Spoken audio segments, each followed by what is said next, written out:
Yo, hey, yo, hey, yo, hey, yo, hey, yo. Wait, we got a big speech coming up. Wait. Hold. Where the fuck is it? Where the hell is it? Associated Press. Hold the fucking phone. Where? Autism announcement? I'm hoping. Dude, he's already cured one major disease. What else could he do? Or at least he's figured out that Tylenol is the problem. Wait, okay. Should work. He needs to cure Trump derangement syndrome. Here it is at 9 p.m. EST. Is there music on this? No. Apparently, a big address to the nation. No fucking idea what it's about. It literally could be anything in the title or more. Either he's starting a war with Venezuela or he's going to be like, I don't know, like, I added another gilded toilet to the bath. Like, I don't know. It could be anything. YouTube chat? Oh, we don't need to have that on screen. You can never trust YouTube chat. They're not cool like Twitch chatters. They don't understand they don't have your like guys' classy vibes. You know, it's a smarter crew in Twitch chat than in YouTube chat. That's just a fact. We just know that. I know that's right. Hey, how are you? How you guys are doing? I'm feeling better today.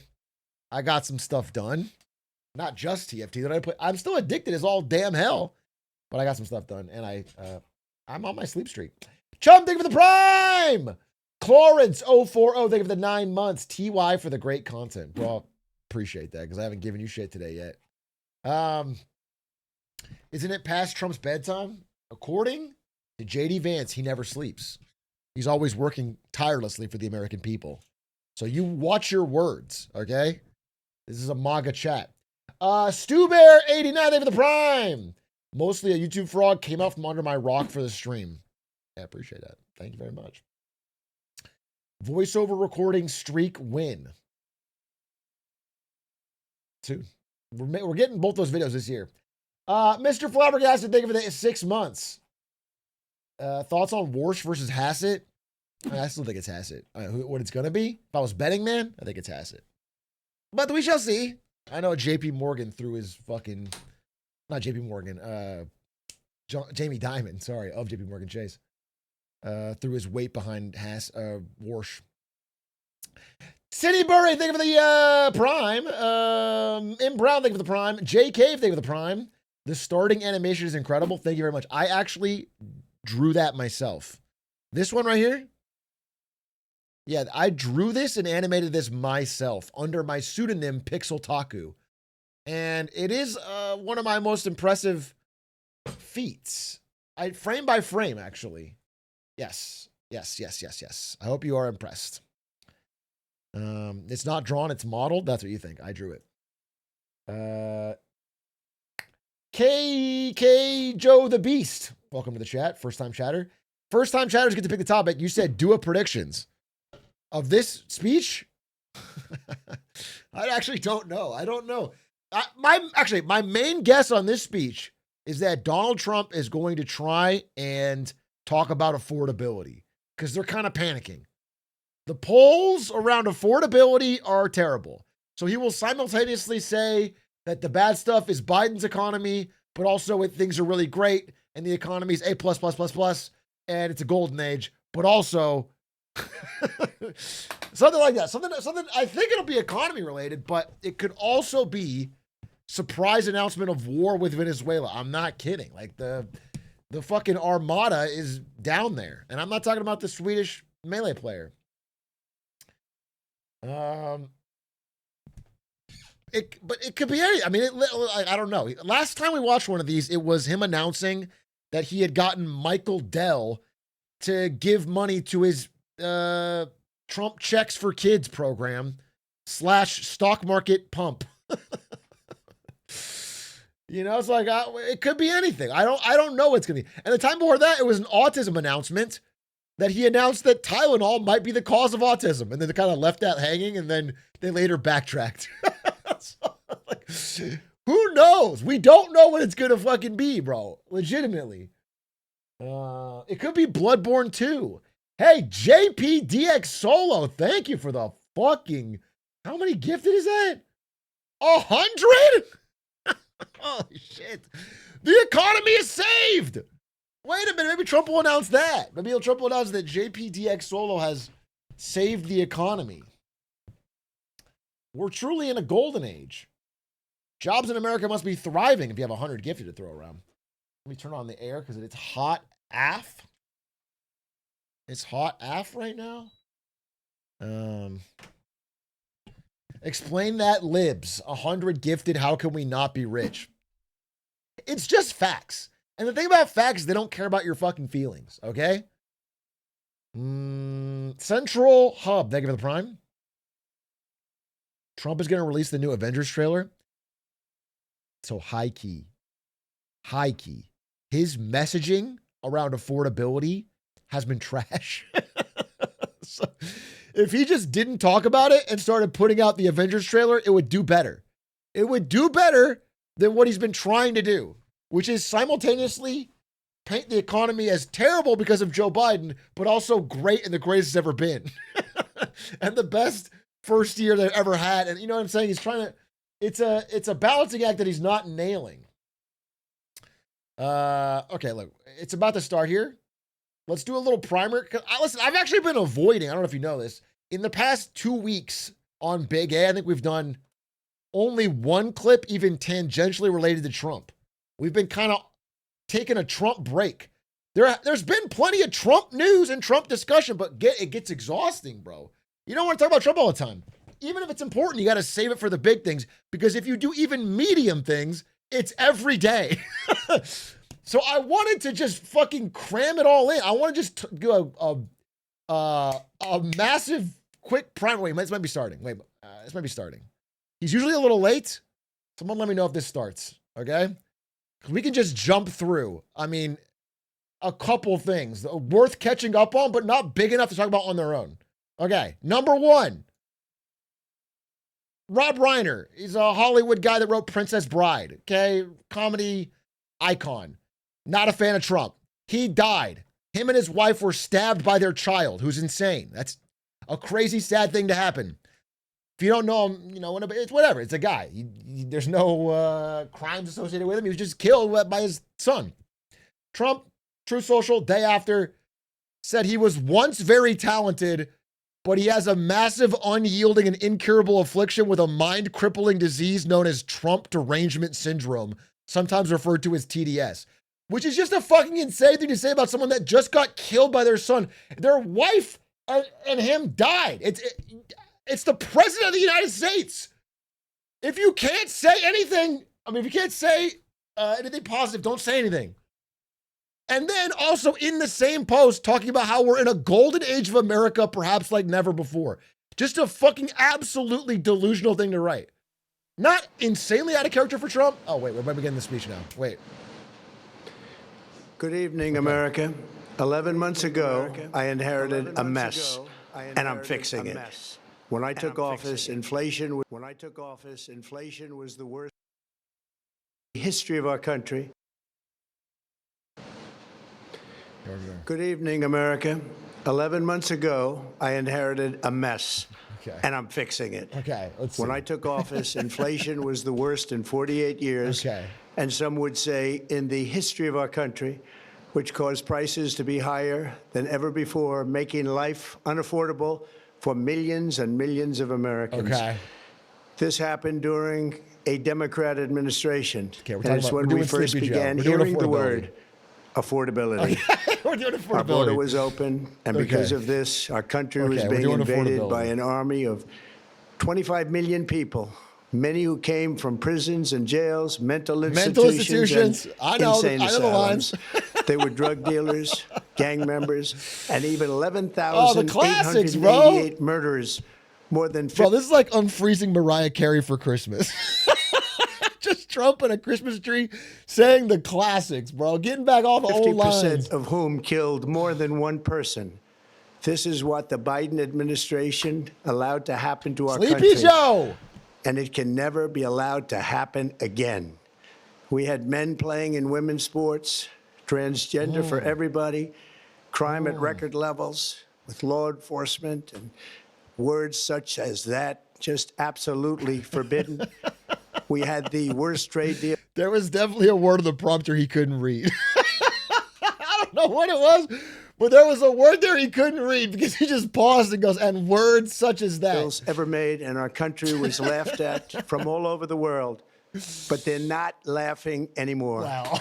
Over the past 11 months, we have brought more positive change to Washington than any administration in American history. American history? There's never been anything You've like already it. beaten And Roosevelt? You've beaten Lincoln? Agree. You've beaten Washington? I was elected in a landslide, winning the popular vote and all 7 swing states Heard this and before? everything else, with a mandate to take on a sick and corrupt system that really just took the wealth from people and crushed the dreams of the American.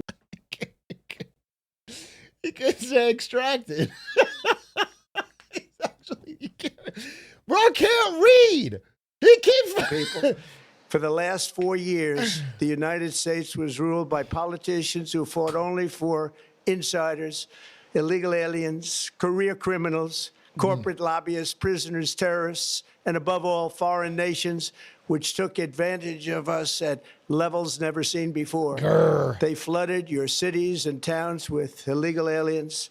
They decimated your hard-earned savings. They indoctrinated your children with hate for America. Fucking Sleepy Joe, really, dude. I mean, they just released a level of violent felons that we had never seen to prey on innocent. They caused war. They caused mayhem. They caused a horrible situation all over the globe. But now you have a president who fights for the law-abiding, hardworking people of our country, the ones who make this nation run, who make this nation work. Dude, this is like the most simple, like kindergarten level speech. Like, they were the bad.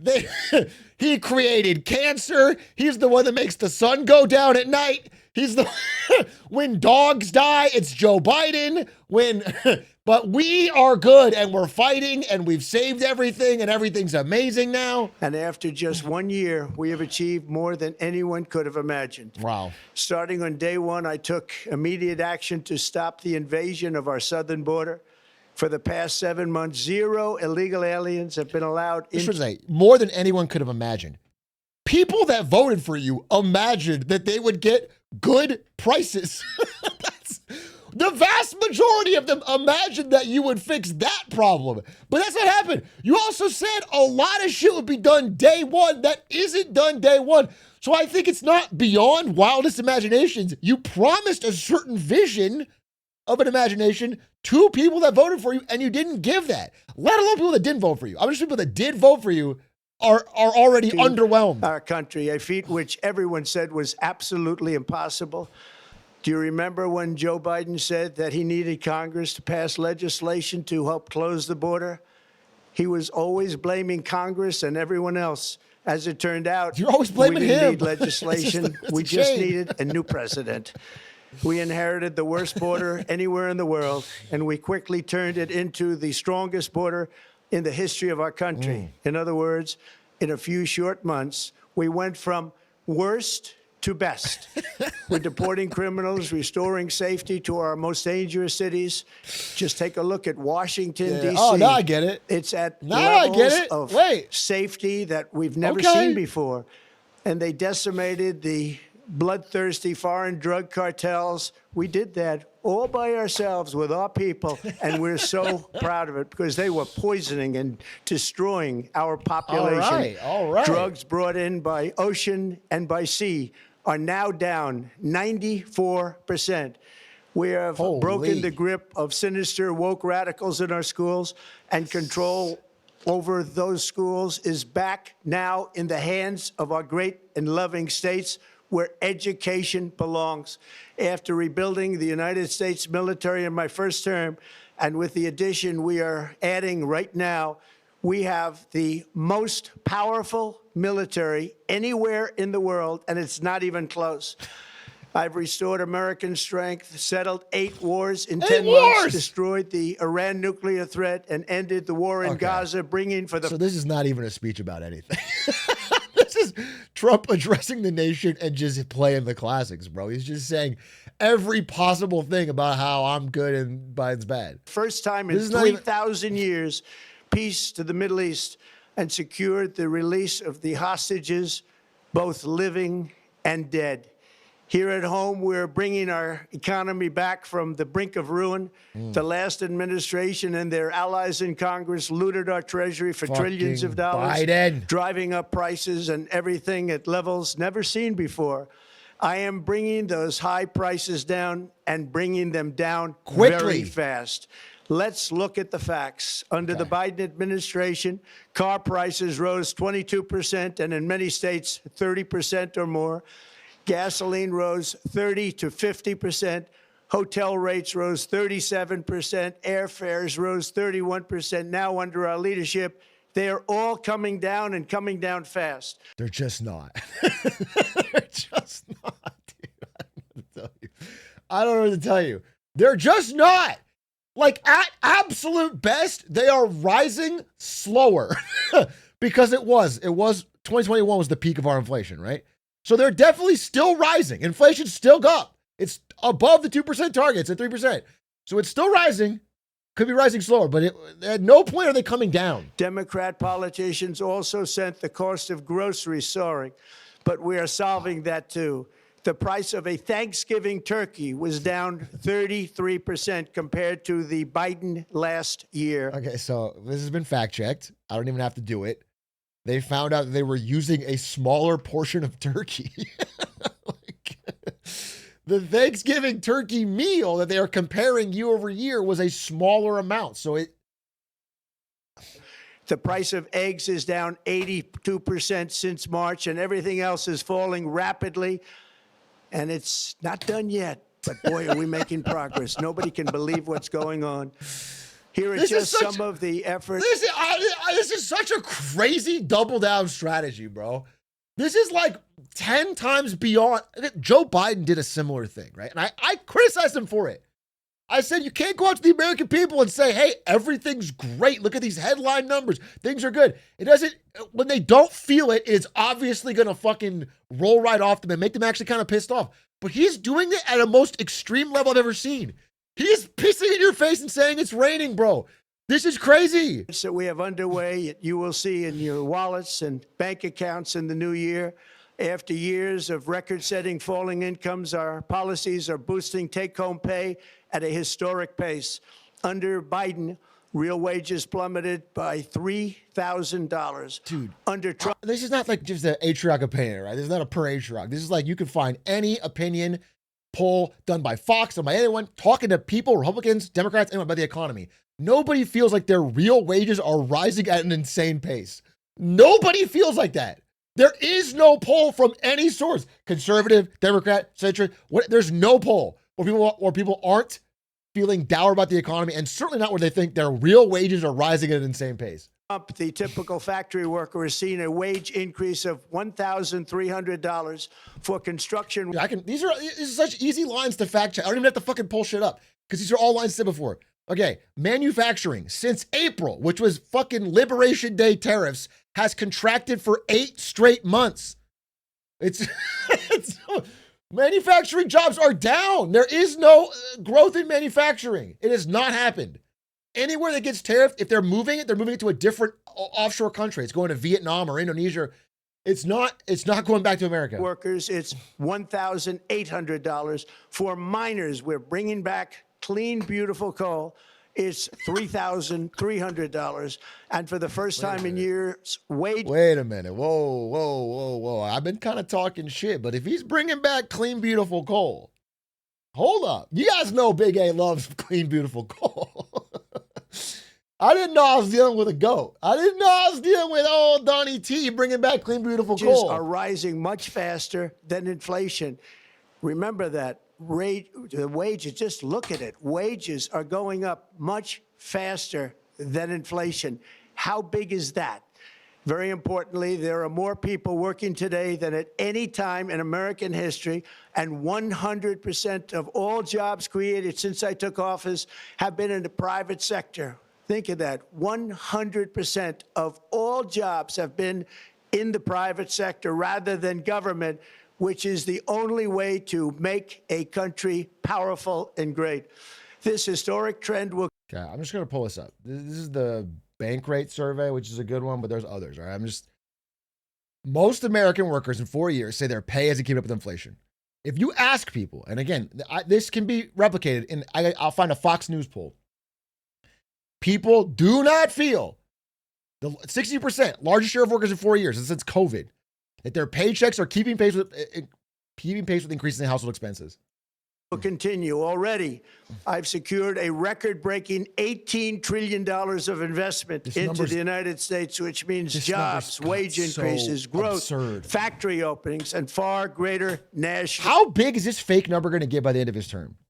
Because this number was like 2 trillion at the beginning, and then every time he does this speech, he adds a couple trillion to it. And now it's 18 trillion flowing in. And he always says, like, you know, the most any other president ever got was like 2 trillion, but we're doing 18. But it's just a made up number. It's just whenever he sits around those dinners and people promise him, oh, I'm putting 500 billion in, sir. I'm putting in, and he adds that all up and he makes his fake number.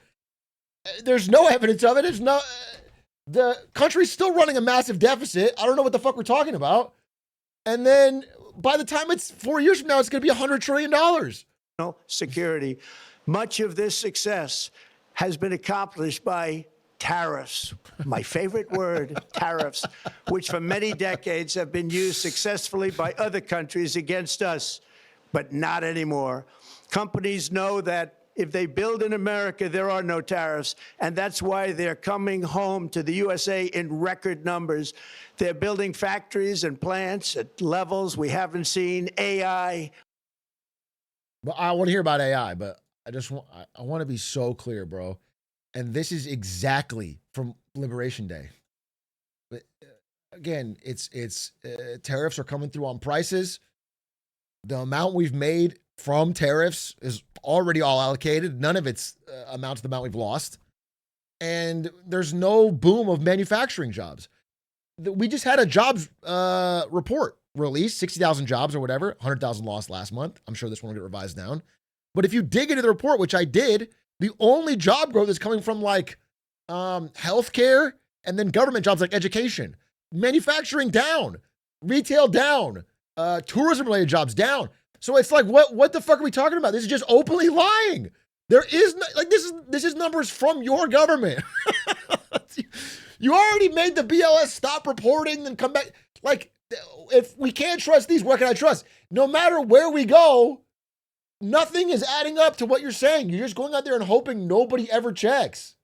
Automobiles, we're doing... Dude, he talks like a chatter trying to rage bait me. But it's the president of my country. What nobody thought was even possible, not even remotely possible. There has never, frankly, been anything like it. 1 year ago, our country was dead. We were absolutely dead. Our country was ready to fail, totally failed. Now, we're the hottest country anywhere in the world. And that's said by every single leader that I've spoken to over the last 5 months. Next year, you will also see the results of the largest tax cuts in American history. Oh, yeah. That were really accomplished through our great, big, beautiful... Okay, I'll tell you what the result will be. Our already miserable World War II level deficit will blow out even more astronomically. We're tax cutting the few people we can still tax while spending more than ever. We will go into absolute financial chaos. The rest of the world's we're already having bad bond auctions because nobody wants to fucking buy our debt. And now we're going to be stuffing the channel with as many fucking treasury bills as we can at the same time as we have no plan to pay it off. Bill, perhaps the most sweeping legislation ever passed in Congress. We wrapped 12 different bills up into one beautiful bill. That includes no tax on tips, no tax on overtime, and no tax on Social Security for our great seniors.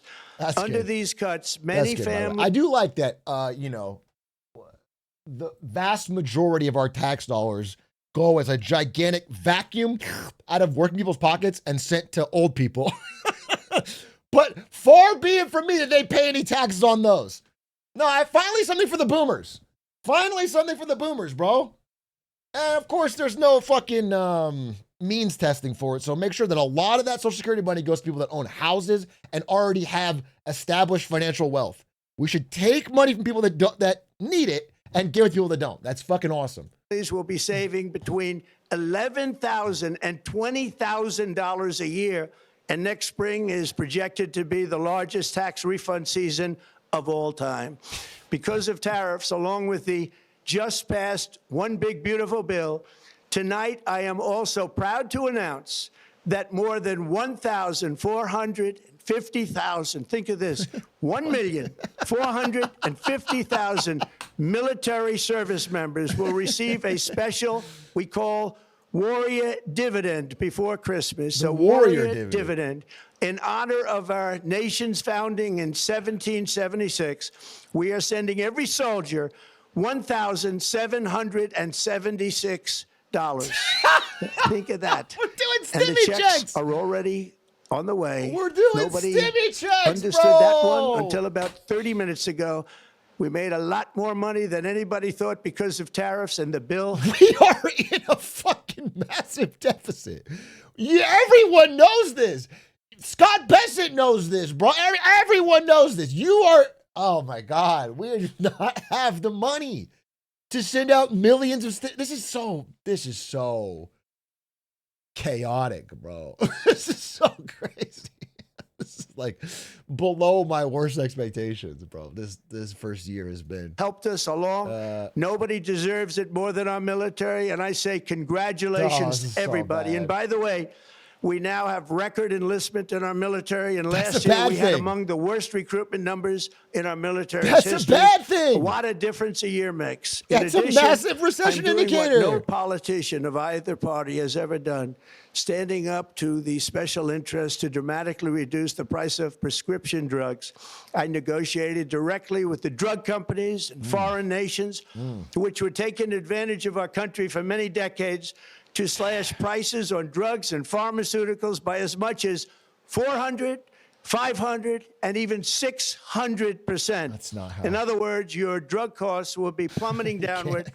And I used the threat of tariffs to get foreign countries who would never have done it to pay the cost of this giant dollar reduction. It's a positive integer going down to another positive integer. So. And it began as of 4 days ago.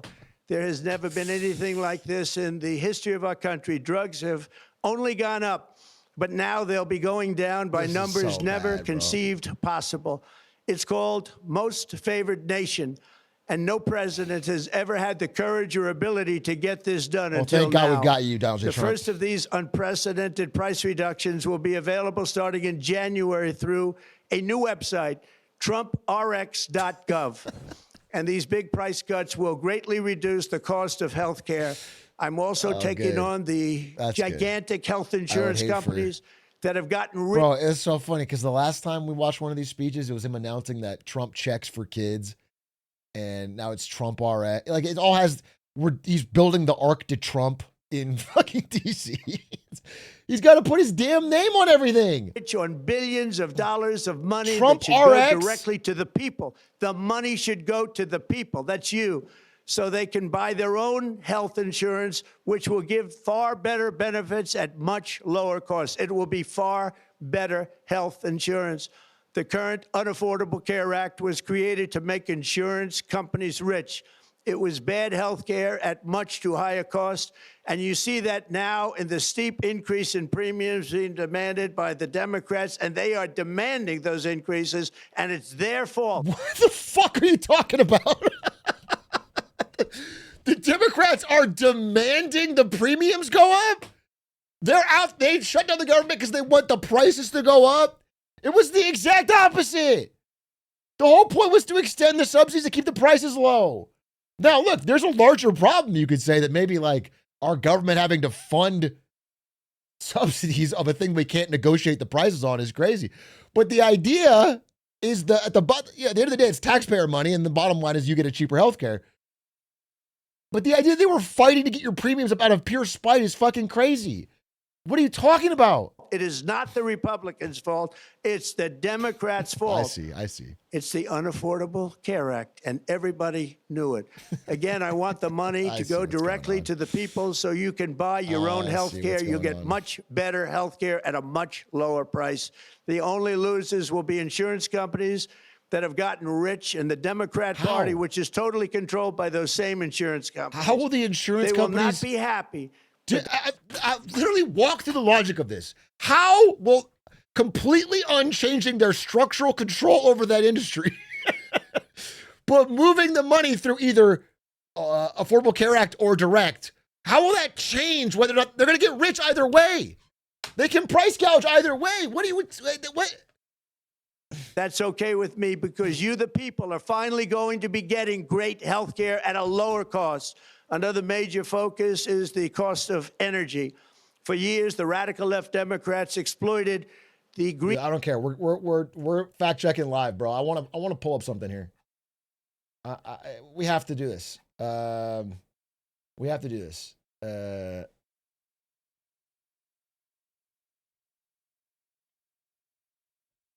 Just hold up. There's a speech that just got given. I got to find it. Someone's got to help me find this. It just happened. It is.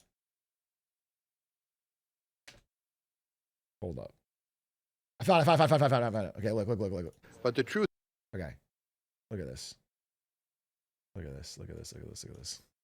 Is they've always said they have a plan, but they've never had a plan. Let me just go through a list of things here. In February of 2016, then presidential candidate Donald Trump said, we're going to replace Obamacare with something so much better. Nothing followed. On February 27th of 2017, the president said, we have a really terrific, I believe, health care plan coming out. Never did. May 10th, 2018, Donald Trump said, but wait till you see the plans that we have coming out literally over the next 4 weeks. We have a great health care plan coming out. Nothing happened. At a press gaggle near Air Force One in May of 2019, he said, we're coming up with a great health care plan. We're going to have a fantastic health care plan that's coming out in the next 4 weeks. Nothing ever materialized. June 16th, 2019, President said, we're going to produce a phenomenal health care plan, and we already have the concept of a plan, and it will be so much better health care. Yeah, well, we'll be announcing it in about 2 months, maybe less. Nothing happened. Fox News interview, the president said, we're signing in a health care plan within 2 weeks. I'm signing it. 2 weeks. Health care plan. Nothing happened. July 2020, the president said, 2020. We're going to be doing a health care plan. We're going to be doing a very inclusive health care plan. I'll be signing it sometime very soon. It might be Sunday, but very, very soon. Nothing happened.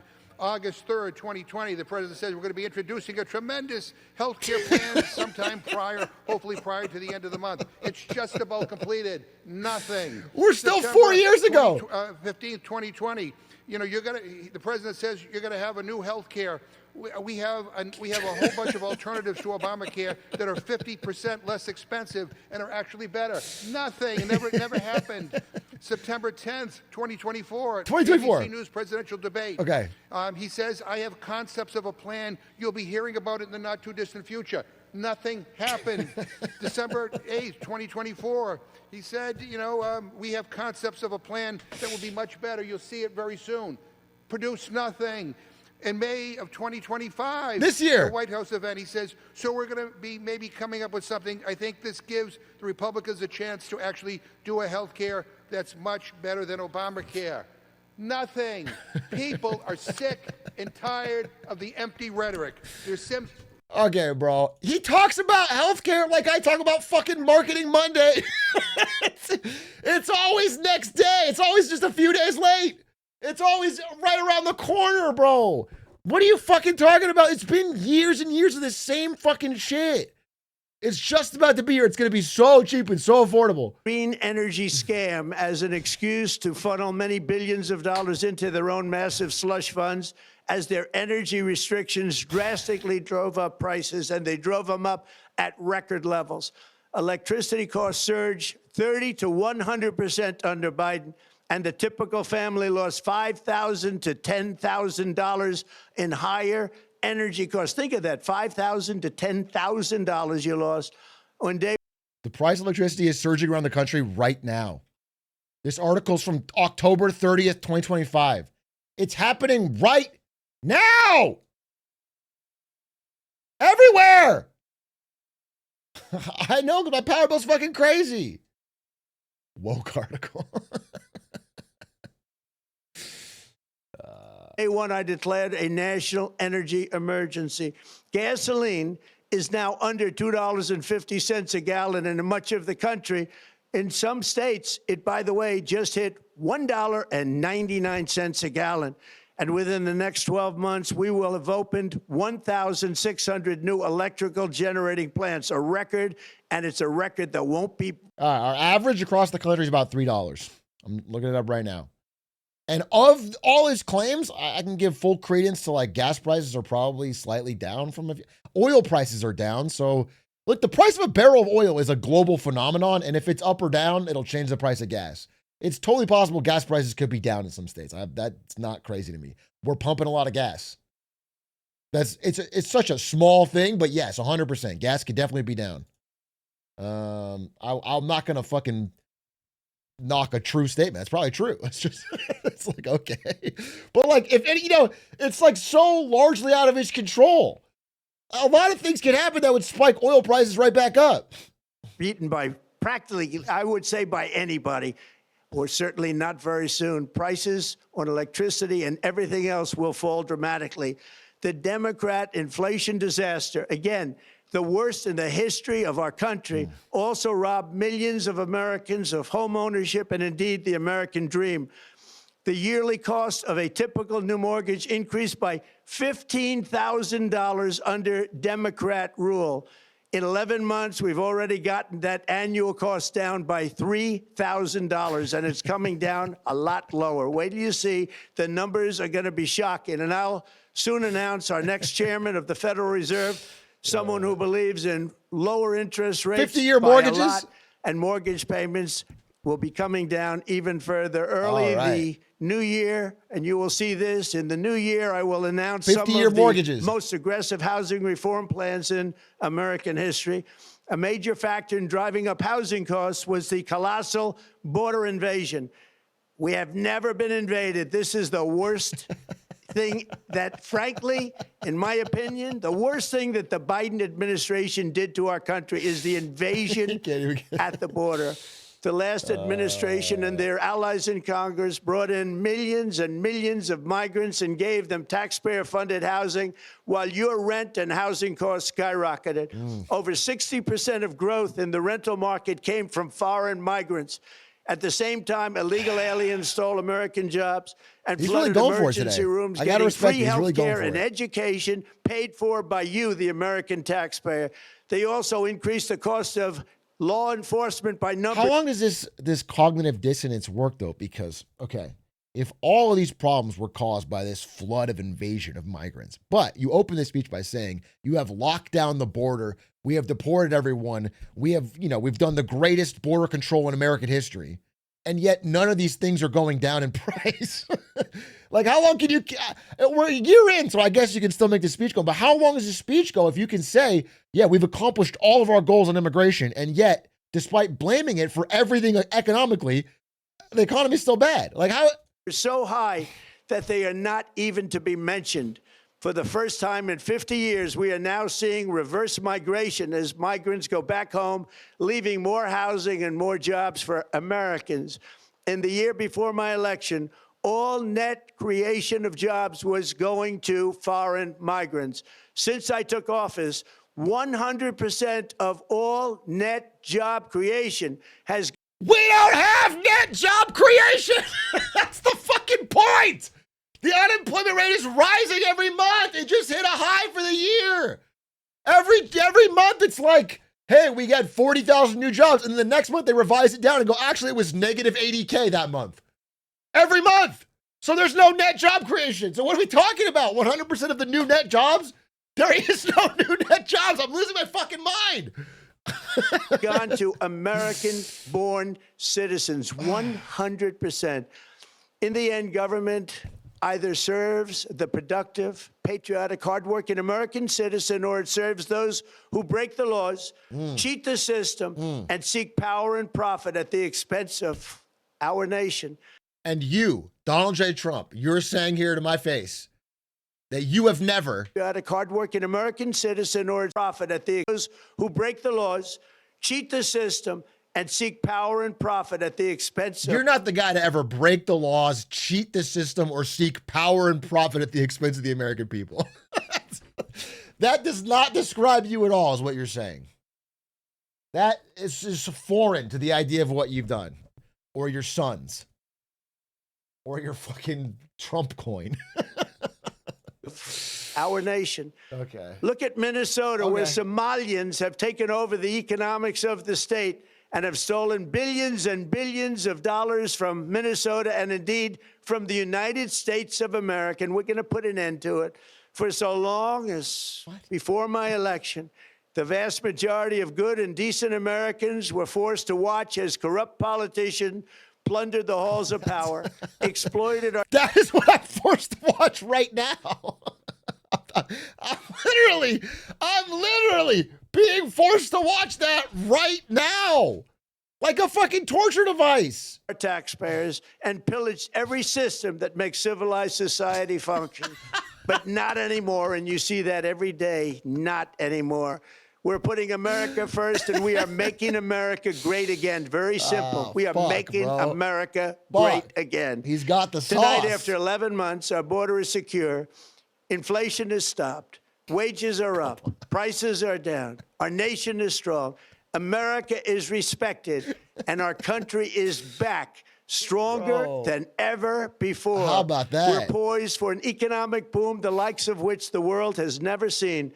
Soon we will host the World Cup and the Olympics, both of which I got.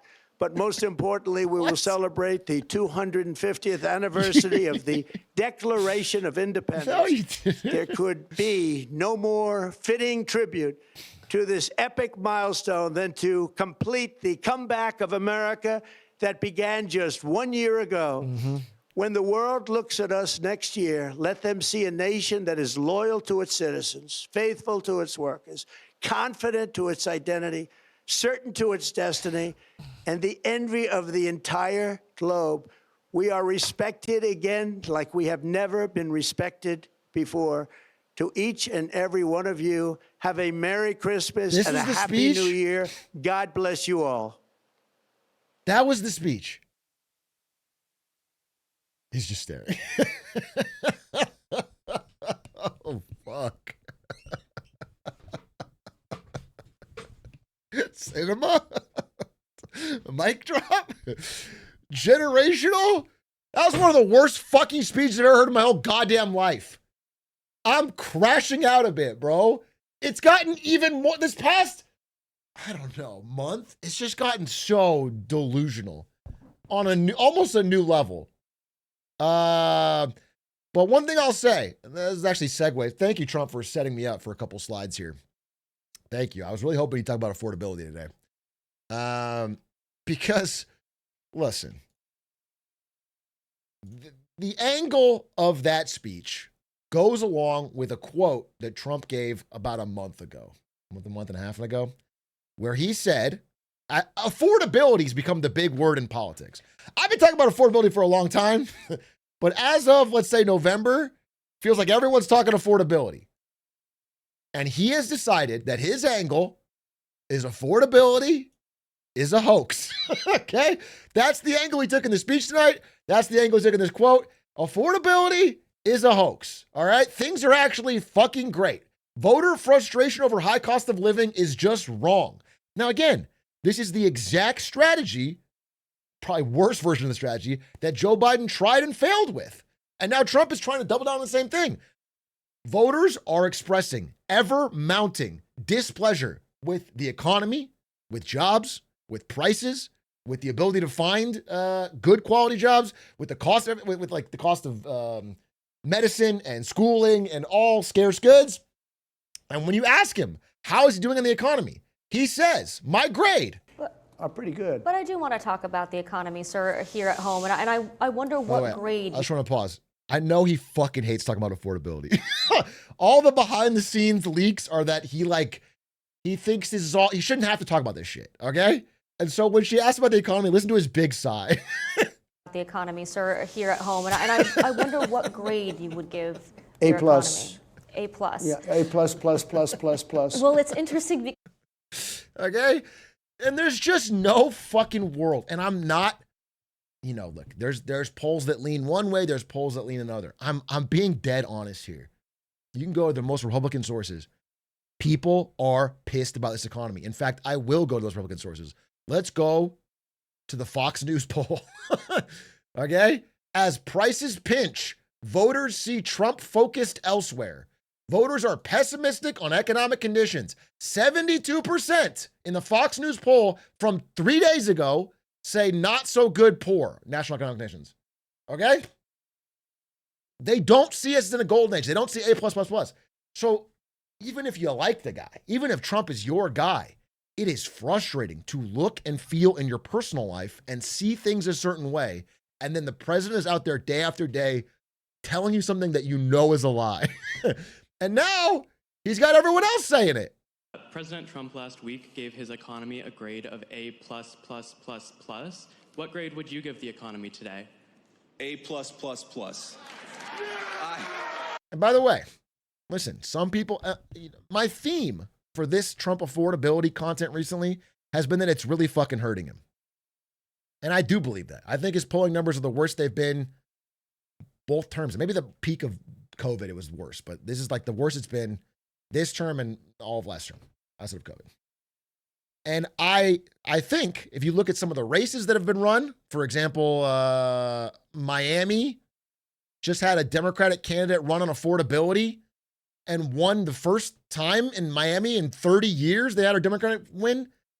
All recent elections have been going poorly for Republicans because of this affordability crisis. They've been running on this, okay? I don't mean to say, I want to watch the last part of this clip because I don't mean to say there's still people, of course, that will be ride or die supporting. When I say that people are going to flip, I don't mean everybody. People get mad at me. They go, oh, yeah, well, my fucking uncle loves Trump, but he hasn't wavered an inch. I'm sure he does, okay? I'm sure he does. But that's not how elections work in America, bro. There's this fat group of people in the margins, and they switch. There was Obama voters that became Trump voters, okay? Most people are voting on inflation, and most people voted on the fact they thought that Donald Trump would bring prices down to 2016 levels. That's what they thought. They said shit was expensive during 2021 and COVID and Joe Biden, and if I get Trump in, he'll bring it down. And he hasn't done that. And they will flip. They are flipping. Now, I do want to show you that some people will never flip. A+++. Listen to these guys. Look,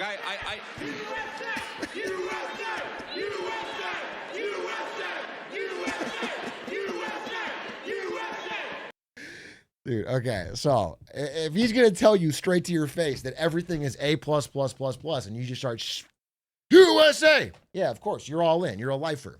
But that's not everybody. And the polls, again, national adults. Do you approve or disapprove how Trump is handling the economy? Slowly but surely, the disapproval number has been ticking up. Okay? It's now the highest it's been. It happens in fits and starts, but it's happening. People don't like being told that things are all good when they're not. They just don't like it. His popularity dips in the face of economic concerns. And he is out there not only saying A++, but every day he's tweeting like, stock market just hit an all-time high. When will the fake polls show that I'm doing a great job on the economy and much more? Thank you. Or this one from the other day. Okay.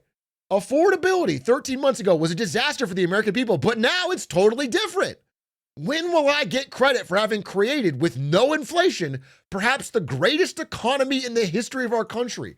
Now, I should understand that there's no world where this is the greatest economy in the history of our country.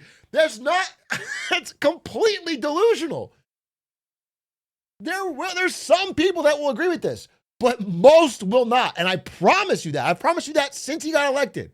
Okay? This is going to be a midterm wipeout at this strategy. This strategy will not work. As long as we have a free and fair election, let's be real. It's completely untenable. And then instead of focusing on this, I mean, he's been told by everyone around. That's why he did the speech tonight. I have to focus on affordability. But outside of that, all he wants to talk about is the motherfucking ballroom. He gilded the White House toilet. He's talking about that. The ballroom, by the way, he said would cost $200 million, then $300 million.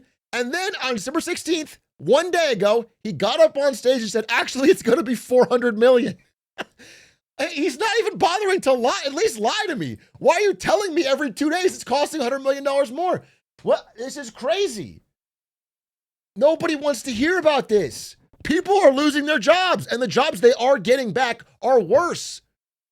So, okay. And again, I want to keep reiterating. I tried to find as many like Fox type sources for this because this is across the board. This is not like, oh, fucking lib polls. It's still behind him, but apparently there are cracks showing. For example, 35% consider themselves Republican. They strongly support Trump. That's down from 38% in April. Among those who consider themselves MAGA, 70% give Trump strong approval. That's down from 78% in April. So even die-hard, strong MAGA Republican voters, they're slipping. And again, this is what I've been talking about. The way you notice this is not by some massive exodus of people being like, you know what, I can't stand Trump. I'm voting blue now or whatever. It's people that are just less enthusiastic about waving Trump flag. Okay? That is what you're going to notice. You are just noticing fewer diehard, openly MAGA people out there waving the flag, excited. Okay? They're reserving it. They're back. Okay? They're pulling back. That is what you're seeing. Okay? And that is going to be electoral disaster. They're not motivated to get out. So again, I just want to remind you, this same strategy, it was tried by Biden. It didn't work. Voters were skeptical then. They're skeptical now. And if someone beats Trump and goes into office and they can't solve it, they'll be skeptical again. Actually, by that time, they're going to be fucking ready to revolt. Let me be honest with you. You only get so many ping pongs before the fucking country collapses, okay?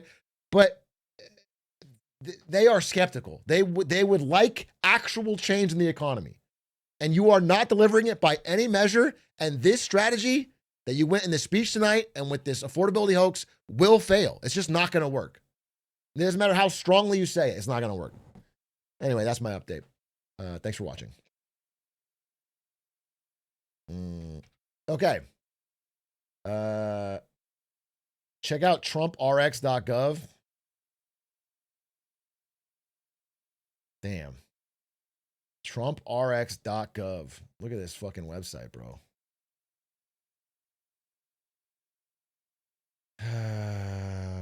A breakthrough for Americans. Trump RX, Trump picture signed by Trump. Trump at the top, Trump at the bottom, Trump in the name. Trump. There's like Trump 50 times on this. You know what? I didn't even mention this because it's such a small Trump detail. But you know how he like replaced Joe Biden's photo in the White House Hall of Presidents with an auto pin? Okay, whatever. He went back and he added plaques under all the presidents. And apparently like he wrote these or like helped with them. They all mention Trump. I'm not like the Joe Biden one says Sleepy Joe Biden was by far the worst president in American history. This is what it says under Joe Biden's photo in the White House. It's like a list of all. And then he oversaw a series of unprecedented disasters that brought our nation to the brink of destruction. Nicknamed both, quote, sleepy and crooked, Joe Biden was dominated by his radical left handlers. They and their allies in the fake news media attempted to cover up his severe mental decline and his unprecedented use of the auto pen. But despite it all, President Trump would get reelected in a landslide and, quote, save America. They're written like fucking tweets from Trump. This is crazy to be in the White House. But you guys know he hated Biden. Maybe this is the one. No, you go down the list. Go down to fucking Clinton. And it goes, in 2016, President Clinton's wife, Hillary, lost the presidency to President Donald J. Trump. That's his bio? That's President Bill Clinton's bio. It's fucking crazy. And then Obama, bro, Barack Hussein Obama was the first black president, a community organizer, one-term senator, and one of the most divisive political figures in American history. As president, he passed the highly ineffective Unaffordable Care Act.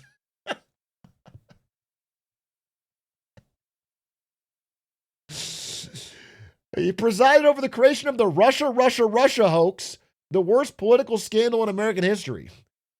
His hand-picked successor, Hillary Rodham Clinton, would then lose the presidency to Donald J. Trump. He mentions beating Hillary Clinton in 2 separate presidential bios. This is fucking crazy. But then, these are all presidents that were there like during his time, okay? They either competed against him or campaigned against him. But you can go farther fucking back.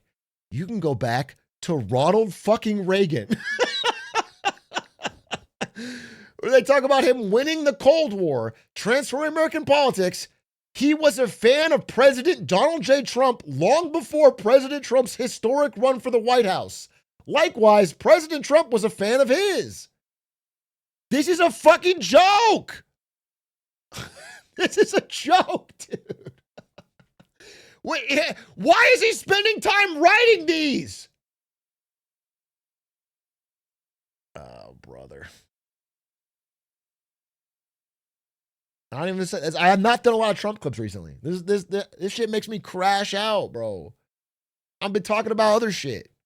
Talking about bad AI finances. Talking about there's other things to talk about. This is crazy.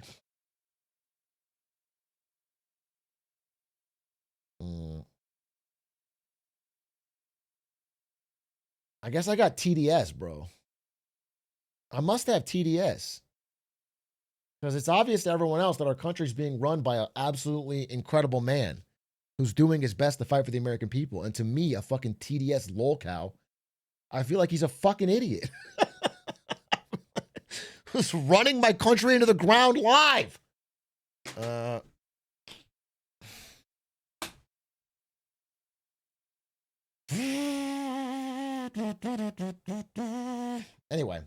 Any hoot. I'm sorry to go off on a fucking tangent.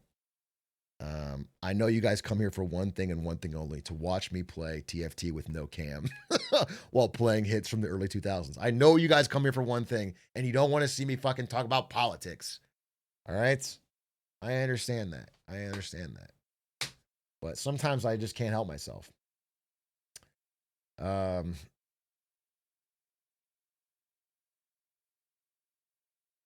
Viewers only want one thing, and it's disgusting.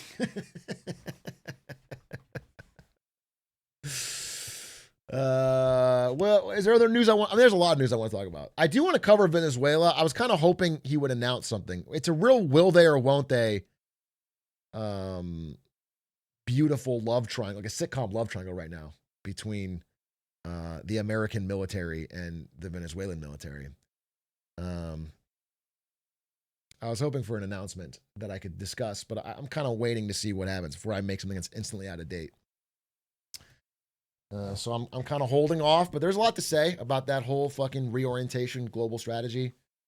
And then I have this thing I worked on today. I don't have ADHD, I think. I sincerely don't think I have it, which is rare in this day and age to not self-diagnose. But I do a thing that I'm sure many people with ADHD say they do, which is you get excited about a new project and you dive into it and then you leave another unfinished project behind.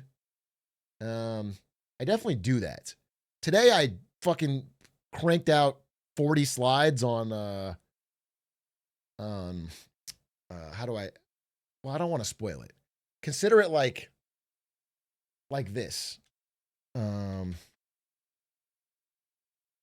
Consider it like this, bro.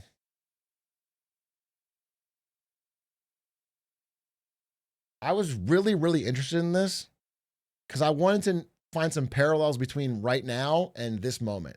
So imagine like this is the USA. No, I'm sorry. This is the USA. And this is Great Britain. GB. And in the 1800s, Britain's on top. And then this moment What happened here? What was this like? What were the things going on? What happened? People are saying World War II. Yeah, it's very obviously World War I and World War II are the reasoning behind. I mean more the financial stuff. So, like, how does the world make a transition off of the pound sterling over to the dollar? Like, what happens in the plumbing of the financial system? How do people shift banks? Like, at what moment do markets know that this has changed? All this stuff is very interesting, and I've been researching it a lot, and I kind of want to talk about it.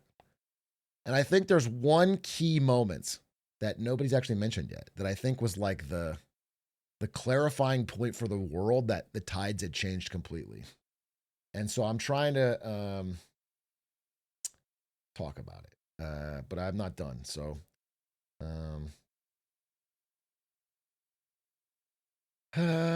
anyway, we'll talk about that soon. Love the Lemonade Stand app with Connor and Chris. Oh, thanks. Thought it was fire. Those are really funny guys.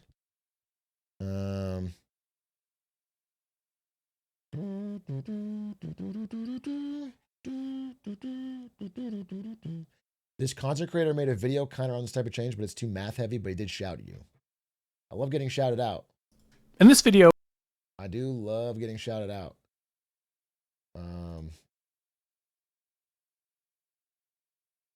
The birth of Donald Trump was the moment? Yeah, exactly. That's exactly what it was. It was the moment Donald J. Trump was born, America went on the ascendancy like you've never seen before, and America went straight fucking down.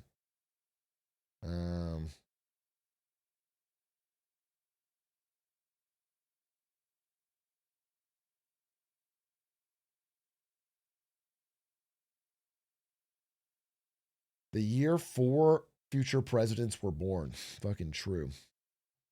I want to chat, but I know my first chat has to be addressed by you. Any ideas on what I should ask you? That is your first question. You used it. It's now been addressed. Your question was, what ideas should he ask me? And you wasted it. So, great question. Great question.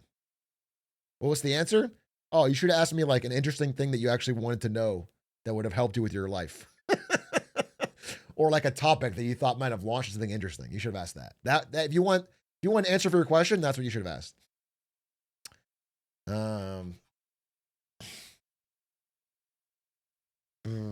Are you going to cover the Warner Brothers board rejecting Paramount? Cover it like I'm going to do a whole fucking thing? No, that was the default. That's what I said in the original presentation. They already rejected it. They rejected it out of hand. It's not really new. They re-rejected it, I guess, but it's not like a big news item. We'll cover this again when there's like a concrete motion on a deal.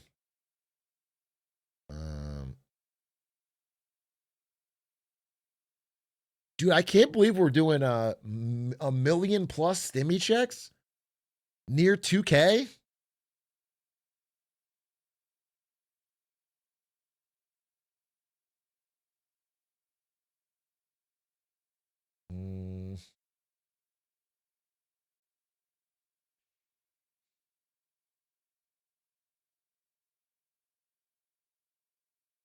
Thoughts on the RAM and computer hardware shortage? Bro, okay. Not going to per Atrioc, but didn't I say this exact fucking thing? Where is this? This fucking thing.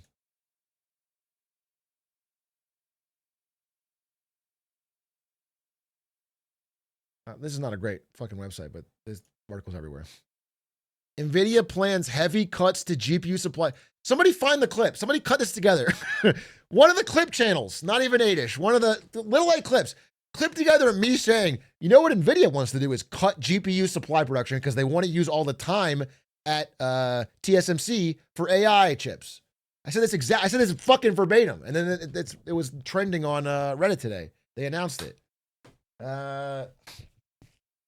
This is 100% going to happen because, oh, by the way, okay, I have to crash out a little bit here about one thing. I'm seeing all these posts on Twitter like straight conspiracy brained freaks that are like, you know what? The reason they are making prices go up on memory is so they can get us all on cloud computers and we'll never be able to build PCs again. It's like, bro, it's just that fucking AI data centers are buying it all up. The prices are just expensive. It's not a fucking, there's not a fucking dark room of, and these things have 20,000 likes and shit. You guys are the dumbest motherfuckers I've ever seen. It's just the expensive fucking memory. It's a fucking massive plan to fucking put you on a cloud computer. It's like, no, it's just really expensive because AI pays more for the fucking chip. It's basic supply and demand. I saw like 4 different tweets with that kind of theme. People can't just be mad at the price. It has to be a fucking thing. I don't know. It's anyway.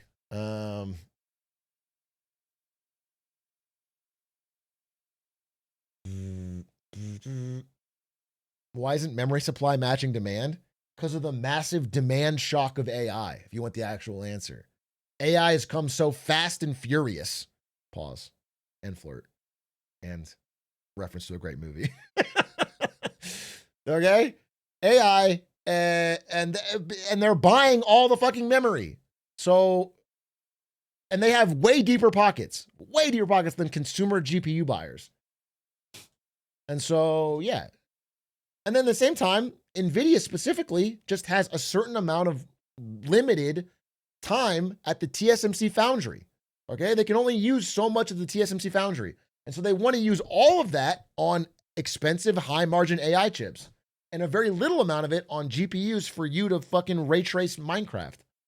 So they do the bare minimum they can to not lose their market.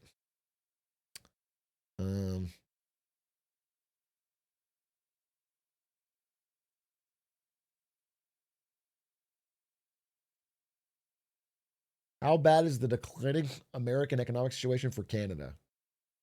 Bad. It's essentially one economy, bro. There's not going to be some massive difference.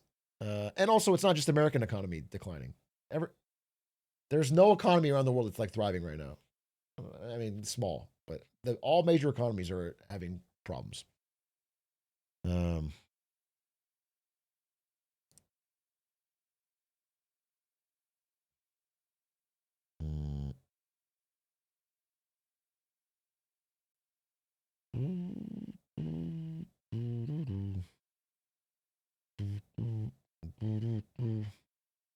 The Roblox economy is booming. Well, that's fucking beast. Let's all move to Roblox.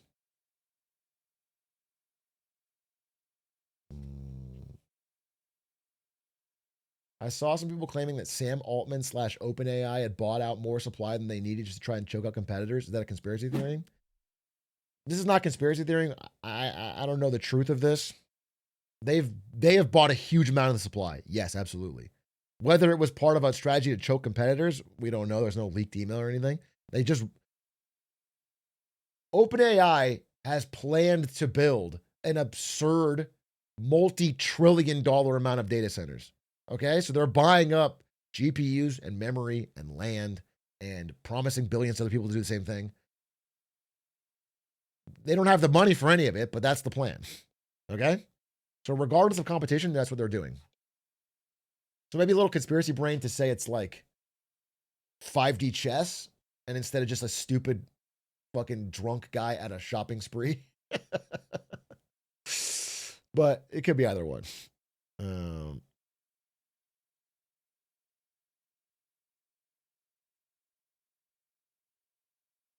Please cover the Australian social media ban.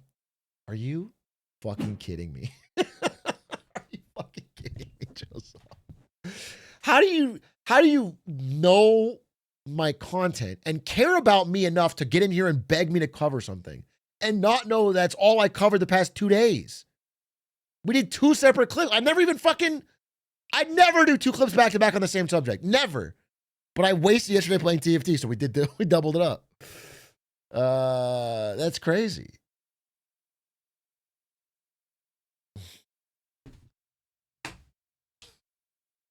You should debate Aiden about it. That's very funny.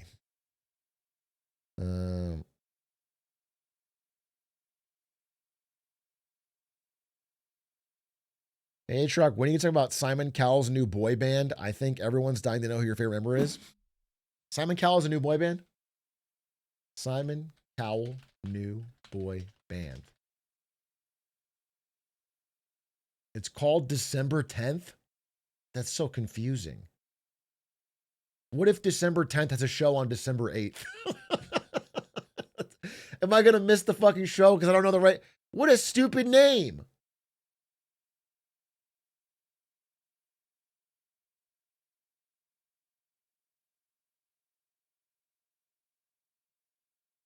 They're getting sued for the name? Okay. And this is without a doubt true. My favorite member of December 10th is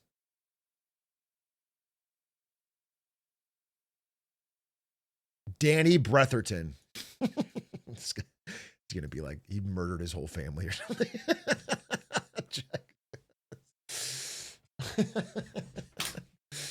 We're going to find out that Danny Bretherton is like, Danny stands rise up, bro. Danny Bretherton's, his old tweets are crazy. Here's a link to their first song. I don't know why we're doing this. This is insane, but it still got me on a fucking December 10th's first song. This is American Dad Clips, what you linked me. Anyway, I'll be taking no further questions. Danny Bretherton's the best, and I can't wait till he goes solo and leaves these chumps like Josh Oliver in the dust. I've said it. Okay? Real D10 fans know that Danny is the heart and soul of the band, and fucking Josh and Hayden are fucking holding him back. Okay? They're holding him back. And once he goes solo, his solo album's going to be actually peak. Been fucking saying, bro.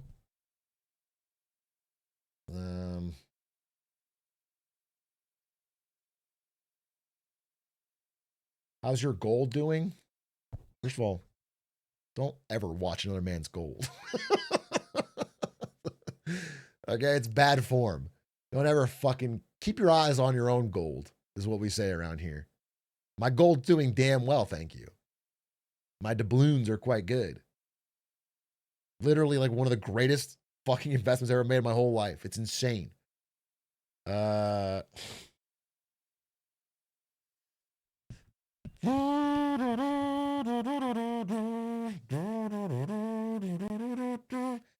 We don't talk about that shit. All right, we talk about the real shit. Another man's bald, another man's gold. Fucking true. Fucking true.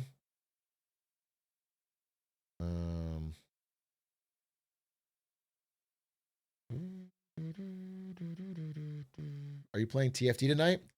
You mean on stream or off stream? I guarantee, no matter what I tell you, no matter what vicious lie comes out of my mouth, when I hit stop stream, I'm clicking start on a game of TFT. That's a fact. That's a fact. Because I'm addicted. I'm actually addicted. Starting yesterday, I became fucking addicted. I like want to get to, honestly, I'm saying Emerald, but I want to go one above Emerald. I want to go to Diamond. I want to go to at least Diamond. It's the best set I've ever played of TFT. It's the best set.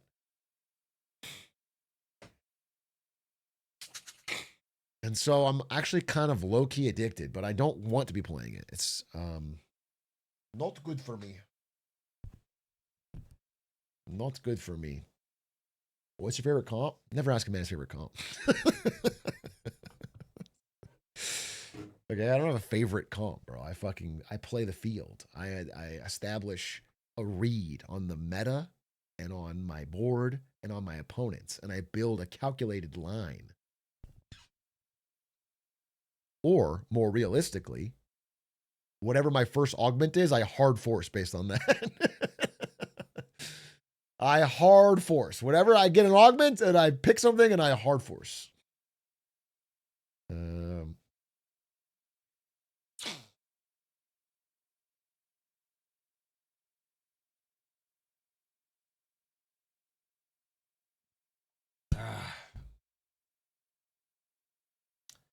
I started reading Destined for War recently. I would be super interested to read a follow-up to it since it's 10 years old now. This is the Graham Allison book. Yeah, it's great. It's great. It has a part in there about how the only, maybe not the only two, forget the other example, but almost the only example of a rising power supplanting the dominant power, and there's not being a war, was the US and the UK. They had a war, but well before US was rising. And outside of that, it almost always ends in war. Atrioc's been so down on Trump, I'm worried he won't want him for the third term. Never say that, bro. Yeah, do I criticize Trump now and then? Sure, but obviously I want to see Donnie run for another 4 years. Of course. He's still my guy. Sometimes you got to, like, you know, poke the bear a little bit. You got to give a couple. It's tough love is what it is, but it is love. He's still young. You got to keep your faves in check. We criticize those we love the most. Yeah, exactly.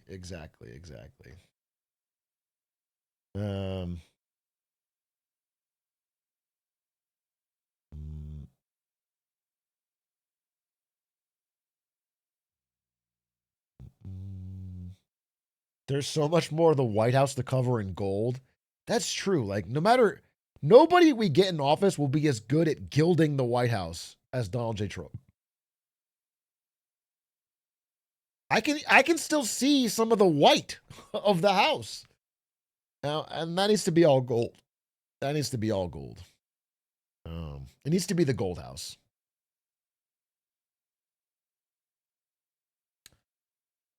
Nikolai, thank you for the 8 months. Jarde, thank you for the prime.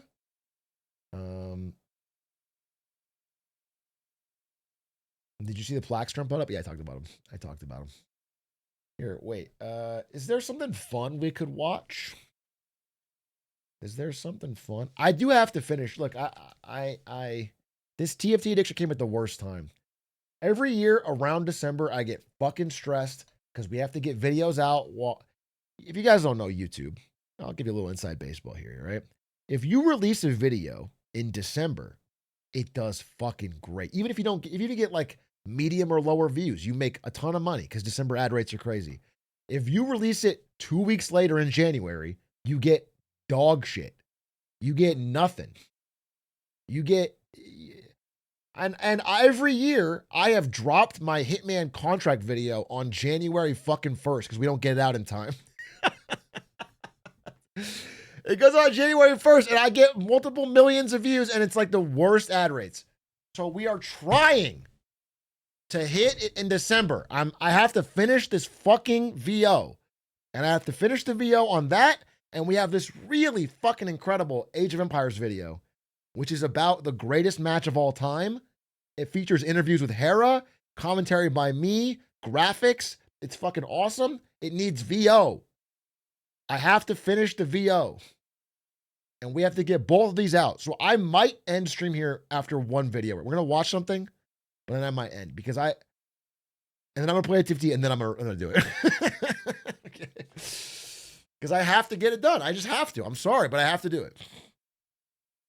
And every year in December, I always feel crushed because I have to go home to see my family. I have to go to Arizona.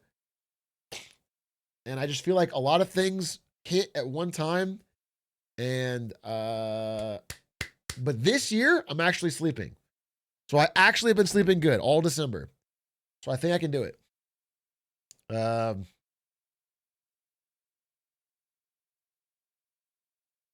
Strongest work ethic streamer. Bro, you guys are fucking memeing. You guys are fucking memeing, okay? I don't know if it's the strongest.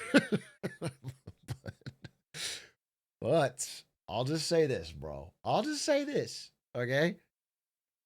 In terms of fucking prep, putting together sources, making slides, reading off stream for what you do on stream, I'm not saying it's a high bar.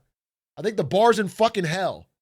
I don't think anyone else does it. I don't think anyone else in live content does it. No one.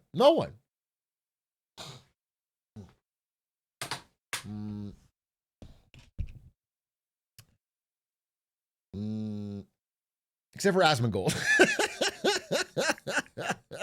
Except for Asmongold. He does more prep. I'm sorry. That's fucking true. Dude, does anyone have that clip of XQC reviewing the JID album? Someone in offline chat posted it the other day, and it made me actually cry laughing. It was actually so peak. Please find me that XQC clip. It was beautiful.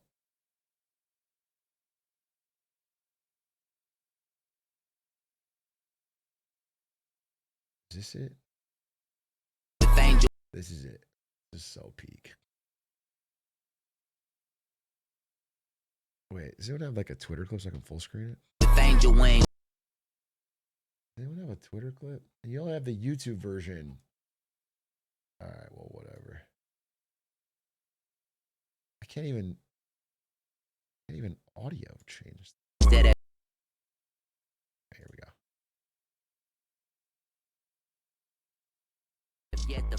I'm not listening to that. Come. Not listening to that. I'm good on that. I'm good. With this beat, chat, isn't that? Comethazine. I walk around like. Anyway, chat, yes, if you enjoy this music, chat, I really hope you enjoy it, so I'm gonna say. I hope it goes very hard for you, and you have that on your iPod. You got this, man. Is that not the Riot Games guy? The Arcane guy? So fucking fire. That's so fucking. But he's so efficient with it. That's the fucking thing. You don't understand. He values his time, unlike you fucking chumps. And he fucking efficiently dissects this full album. And reduces JID to the fucking Arcane guy. Get smoked, dude. That's incredible. That is fucking incredible.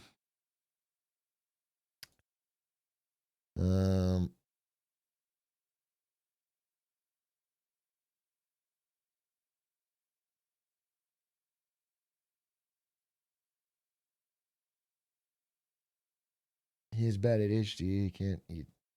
Dude, XUC once told me, I was driving him to studio. We were doing the game show. He once told me, he said, when a new game comes out, what you got to do is put it on the easiest mode and hard force through the main story as fast as you can day one, because otherwise nobody gives a fuck. That's not the XG story. That's not the XG story. That's just a fucking thing he told me. And he's right. He's not even wrong. He's not wrong. You guys are saying it's like it's fucking wrong. This is for the big streamers. You gotta fucking get it out. You gotta fucking. I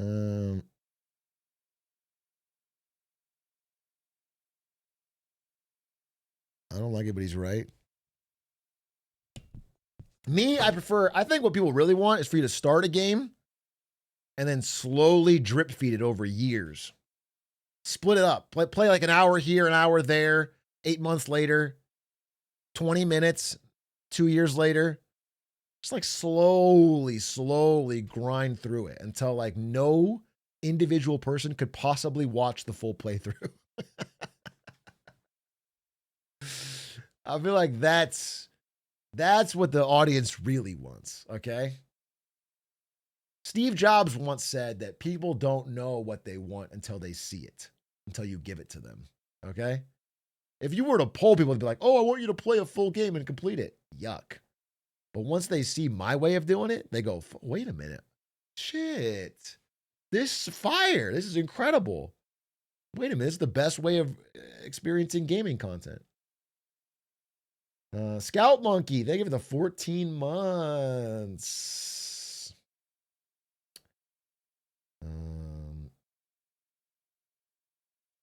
Yo, Big A, China implemented a VAT tax on condoms to try and increase births. Do you think Xi hasn't realized that girls and sex are gross and a tax won't work?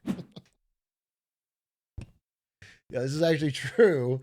Well, not the last part. The last part's not true, but the first part is true.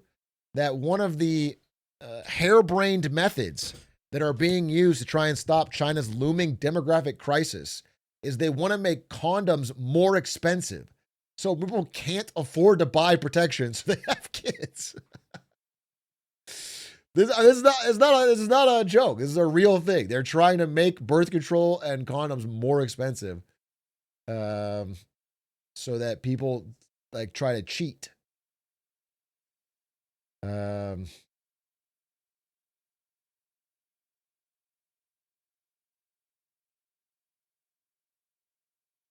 Loot box based condoms, there a chance they don't work? That'd be fire, dude. Like 1 out of every 4 condoms just straight up doesn't work. There's a hole in it or something.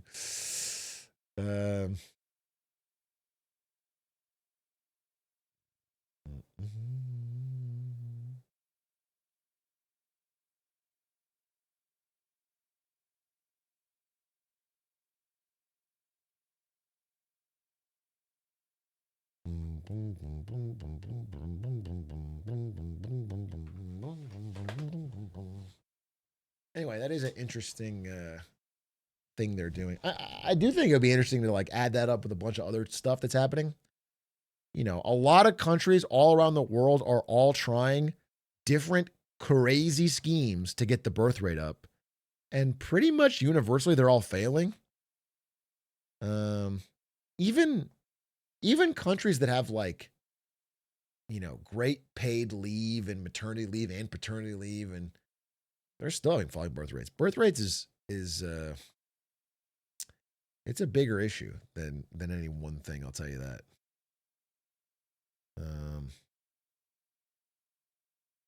Some part of it is just industrialization. Like at some level, people just don't want to have 7 kids.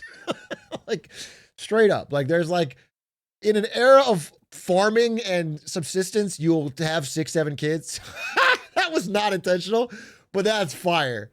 Okay, because the kids would also say it. The kids would also say it.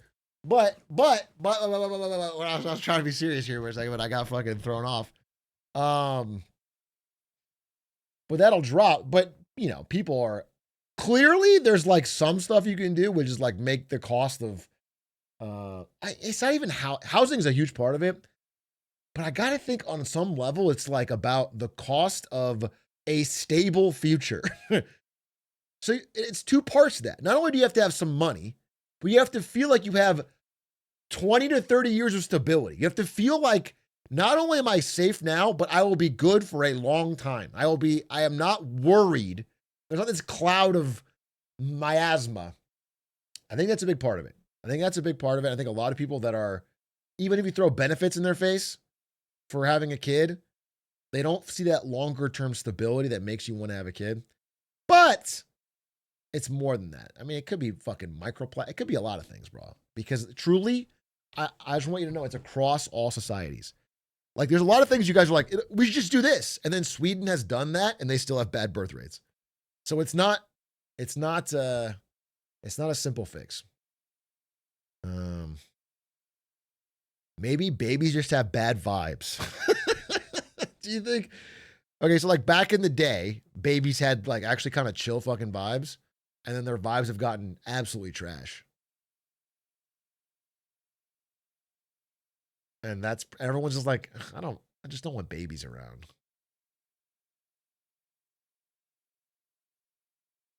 Babies always had bad vibes. Our vibes are just better now.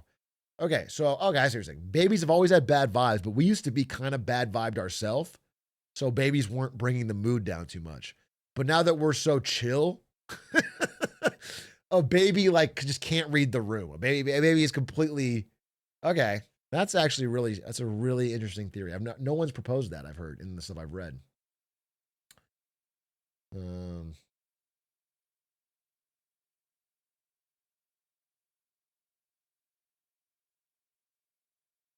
You need to interview Stans on why he decided to have a kid in this economy. Dude, here's the thing, though. Is that people had kids in bad economies before. You know, it's like, it's not just an economy thing. You know, like the highest birth rates in the world are in Africa, where the economy is horrendous. You know what I'm saying? It's more than just economy. That's the problem with birth rate. It's like a bigger,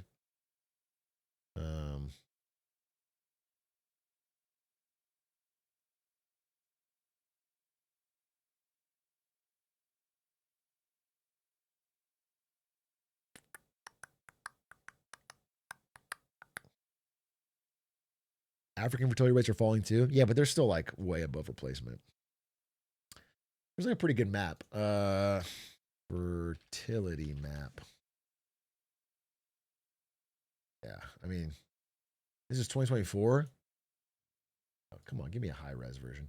Dude, I hate when you try to open a Google image and it gives you the low res version, and you try to open it again, and it gives you the high res version. Just give me the high res version the first time. Babies think they can just leech and not work. All right, so if you're under this light blue right here, the 2.0, it's below replacement. So you're demographically in a rough spot. Deep blue is really bad. So you're seeing that in, I mean, South Korea is just absolutely nightmare. South Korea is like going to be wiped out as a country. Most of East Asia, horrendous. China, really bad. Japan, really bad, obviously. But, you know, everywhere is blue outside of Africa. Some parts of Central Asia, I guess.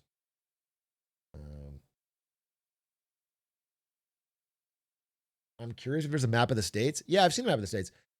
It actually has like the Bible Belt. Like the Midwest has better fertility rate. Everywhere else pretty bad. Obviously the coasts are fucking terrible.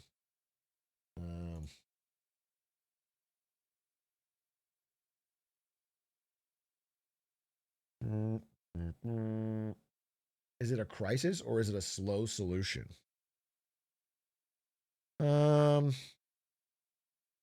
It is a crisis. I know. There's like a beautiful glass half full way of looking at it, which is like, as humans, that's great. But truthfully, it is very associated. Well, at least with the way our economies are structured, it's a crisis. It leads to a lot of old people and fewer working age people to support them, and that's disastrous.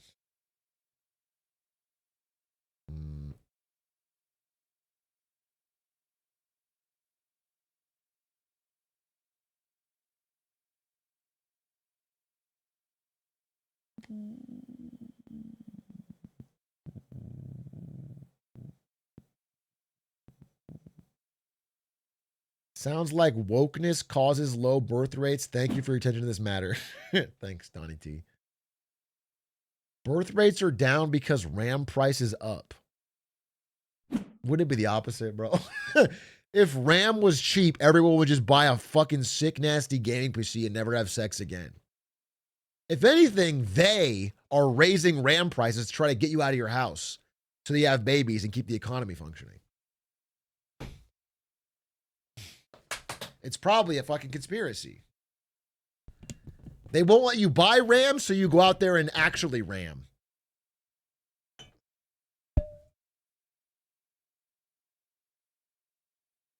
It won't work. I'm staying strong in front of my computer.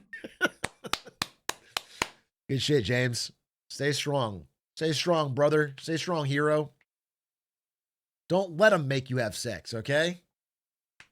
You will stay in front of this computer and you will play video games, even if they don't give you any RAM.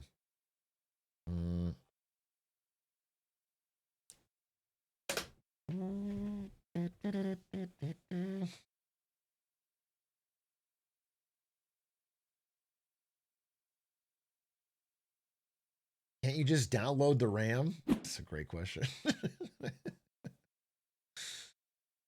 That's a great question.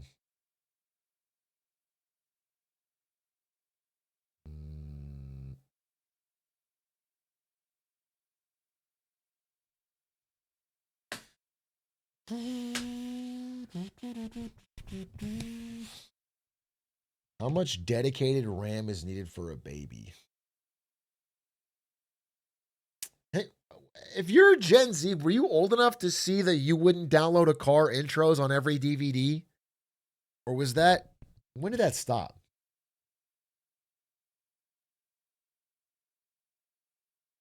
I guess different Gen. That's what I'm saying. There's two Gen Zs, bro. There's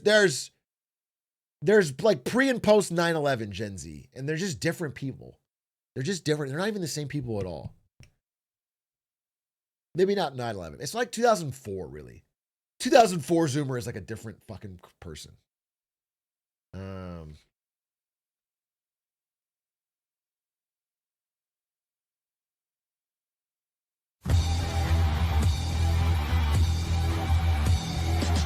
But this used to be on every single movie when you started it. Any DVD you'd buy.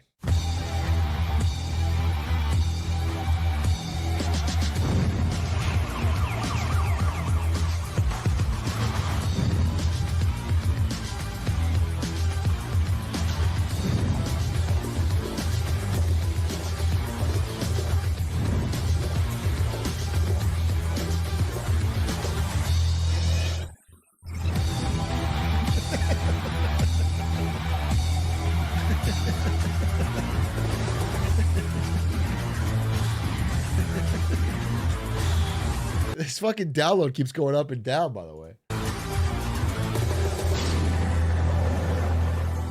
And thankfully, after this amazing ad, piracy was stopped forever. It changed everyone's hearts and minds, and they never pirated again. What a powerful campaign, bro. This was an ad for piracy. Legitimately, most people in 2004 were not aware you could go online and download a movie and not pay until they saw this on every fucking DVD. This is crazy. This is one of the biggest fucking backfires. Absolutely nobody was convinced to be like, oh, wait a minute. You would download a car if you could do it. If you could get a car for free, if you could make a copy of someone's car that didn't lose them the car, you would do it all the time.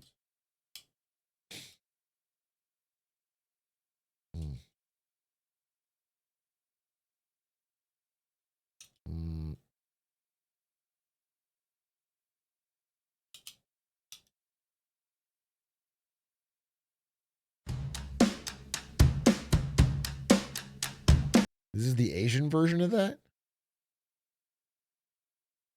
This is on Asian DVDs, you said?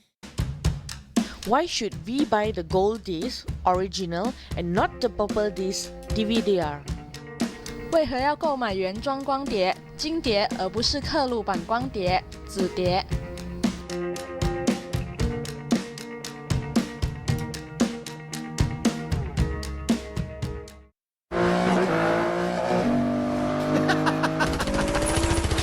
This is about like the rips, the DVD rips. That's so funny. Like everyone fucking cares.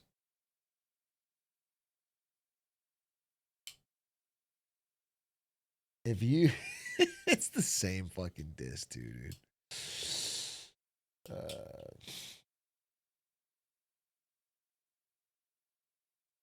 I bought a cam rip of a movie in South Korea. Well, it is true. I have bought you know, I'll say they're Chinese, a Chinese guy. There's a Chinese guy that would sell in certain parts of town. They'll sell fucking ripped off DVDs. They'll sell like blank DVD. I bought those. This is probably fucking. Where was I for this?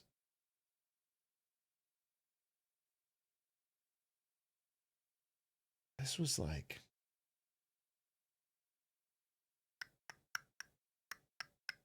What city was it? Anyway, whatever. I think this was Germany. And sometimes you get where they just downloaded the cam rip. They don't have like a high quality rip of the thing and put it on the DVD. They would burn a cam rip, so you'd still have the fucking shaky cam or whatever, and it's terrible. It's like not worth your money at all.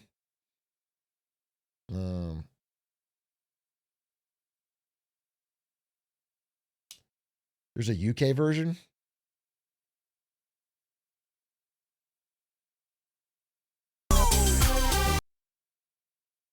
Piracy warning.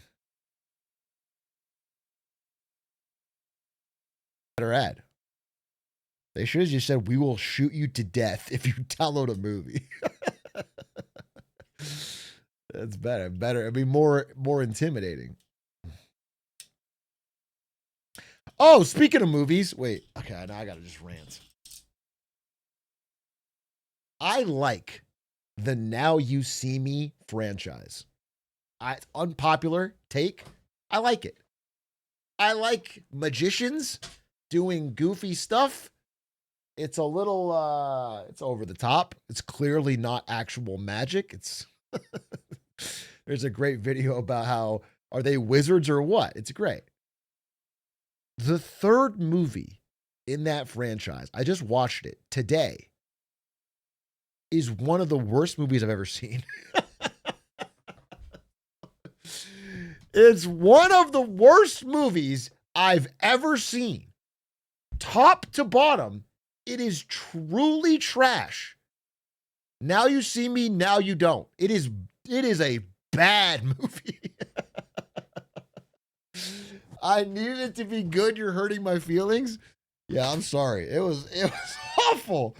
It was awful on so many levels, but the most basic level that it's awful at is that in the first movie, there's 4 characters, the 4 horsemen, and then they add some more by the end of the movie, and then they add some more in the second movie, and in the third movie, they add even more, and they don't take anyone out, everyone's back. So every scene has like 8+ magicians doing a little quip in a circle.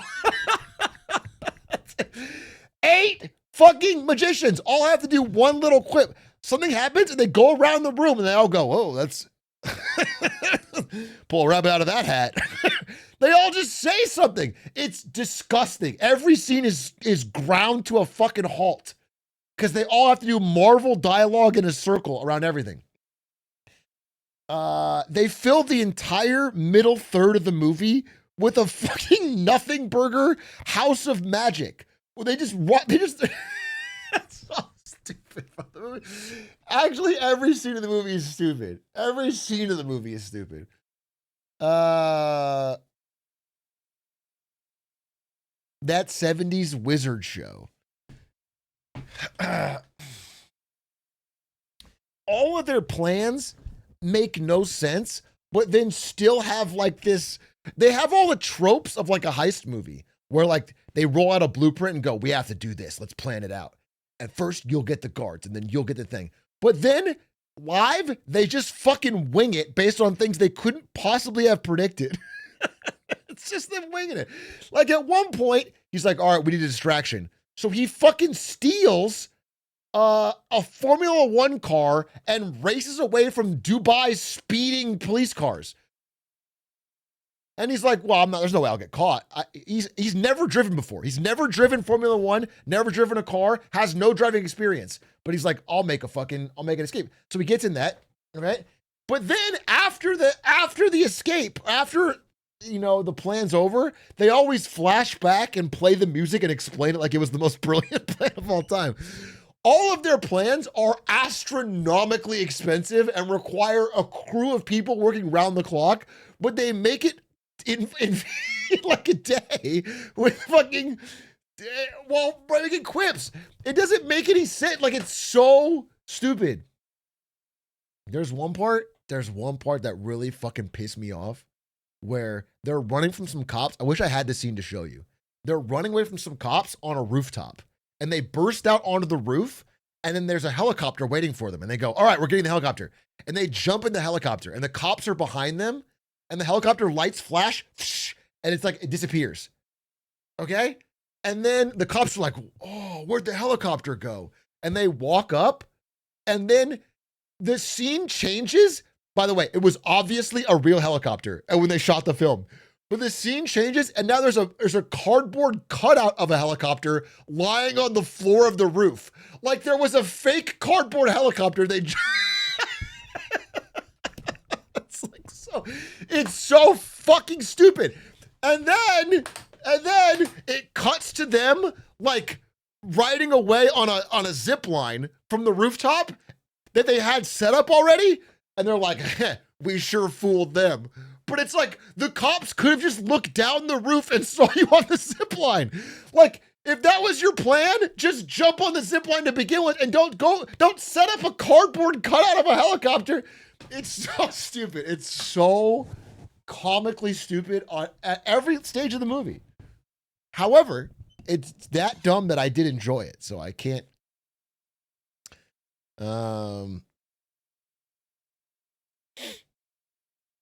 Yeah. At one point, they're like, all right, we have to break these two people out of prison. That's so funny.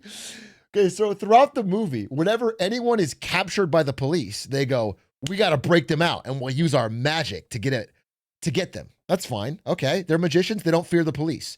However, in the middle of the movie, they're like, the new characters are like, hey, why did you four horsemen break up originally? What happened to your great group? We loved you growing up, and now we're the new young guns, but you guys don't exist. And they're like, oh, we broke up because our friend was captured by the police, and we knew it was time to hang it up. It's like 10 times in this movie, you have broken someone out from the police, but your big backstory is that one person was captured by the It's so stupid. Like the writing of the film treats you like an idiot at every stage. The dumbest part was the breaking out of the glass. Oh my God. Yeah. Okay, wait. I gotta draw this, dude. You're not gonna fucking believe this part. It's so stupid. It's fucking crazy. Okay, so this is a lounge in Dubai. There's chairs here. There's chairs. This is a lounge, an open air lounge. Okay, the villain invites all fucking 8 of our magicians, I think 7 of them, one's missing, 7 of them to come and discuss in the lounge how they're going to trade the world's largest diamond for their friend. Okay? They trade it. And then the magicians have this plan. They're going to steal the diamond back after they trade it, but they need their friend to make a distraction. So their friend over here drives the Formula 1 car in a police chase. That was their big plan, okay? So he's driving away, and she goes, oh my God, what the hell is that? And she looks over this way, and they all walk up behind her right here. All 7 of them walk in this small little square. And then she turns around and goes, ha, you think I was fooled? And presses a button, and it's a trap door. And all 7 grown adult magicians fall through this small trap door. So she she knew that he would plan this fucking Dubai thing and planned to stand them all in this room right here on a trap door. It's Scooby-Doo shit, okay? So then they all fall into this conveniently placed room that she created down here, okay? It's a cage. So then she walks downstairs and she's like, haha, I got you. I got all the horsemen in this cage. It's not even a cage. It's a glass box. They all fall inside this glass box. The glass box has an open roof with bars on it. Okay, so it's like this. Open roof with bar, like they fall in, the bars slide out. Okay? And she starts monologuing. She's like, haha, I got you. You're all in the glass box. Now time for me to leave. But I sure hope you don't mind getting buried under sand like everything here in Dubai. So she walks out, and then sand starts pouring in from the roof. Now, where the sand is coming from, we don't know, because we know what's above this. It's the fucking lounge. Because we saw where they fell in from. But somehow sand starts pouring in from the roof. Okay, fine, whatever. Sand starts pouring in. So the sand is starting to fill up. Now, what you have to realize is that because it's an open air roof that spills out into a huge warehouse, they're actually in no danger. If they just lay flat and have their mouth right here, the sand will spill over the top. Because it's not gonna, it has an open air thing, but they're freaking out. They're panicking. They're like, oh my God, we're doomed. Okay? This is 6 grown adults. And so they're like, you know what? The only way out of this would be to make the sand wet. If we make the sand wet, it might break the glass.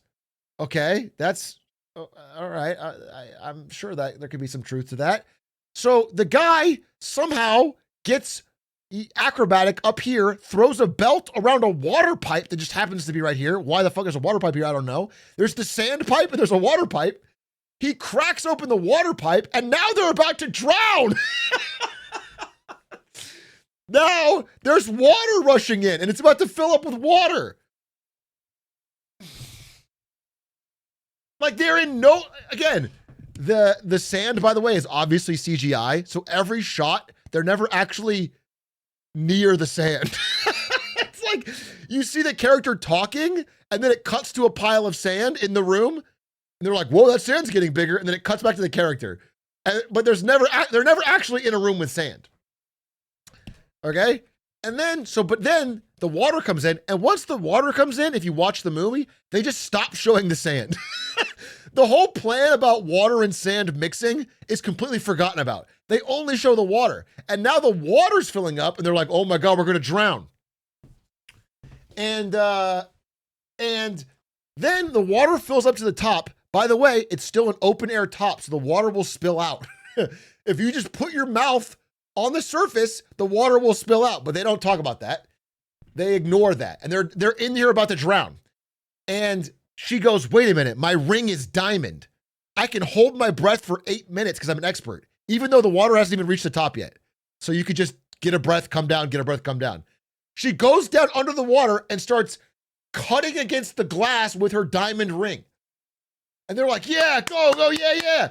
And she's like, I need help. So they all go underwater and start kicking the glass. And then it just breaks. The sand thing is forgotten. There's no pressure on it. They just break it with the diamond ring. It is the dumbest movie I've seen in years. It's the dumbest movie I've seen in years, bro. It feels like ChatGPT wrote it, unironically. She punches it with the ring underwater. You know, this is like a 40-something-year-old woman with a ring. And she just punches it, and this thick plate glass shatters. And then they all rush out, and they're like, wow, that was close. Yeah. I don't want to spoil the final reveal because that's kind of beast. If you ever watch it, it's kind of beast, dude. There's one flip that's kind of beast, but outside of that, it is. Oh, actually, I will spoil it. Fuck it. If you don't want to hear the spoiler, then don't watch. I don't care. I want to spoil it. Okay. So,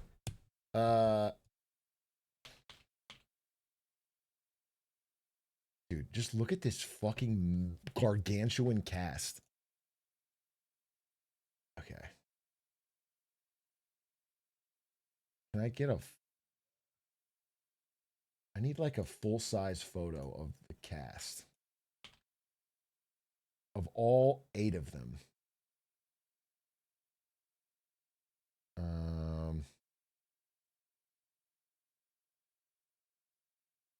No. All right. Well, this is close enough. We're missing some people.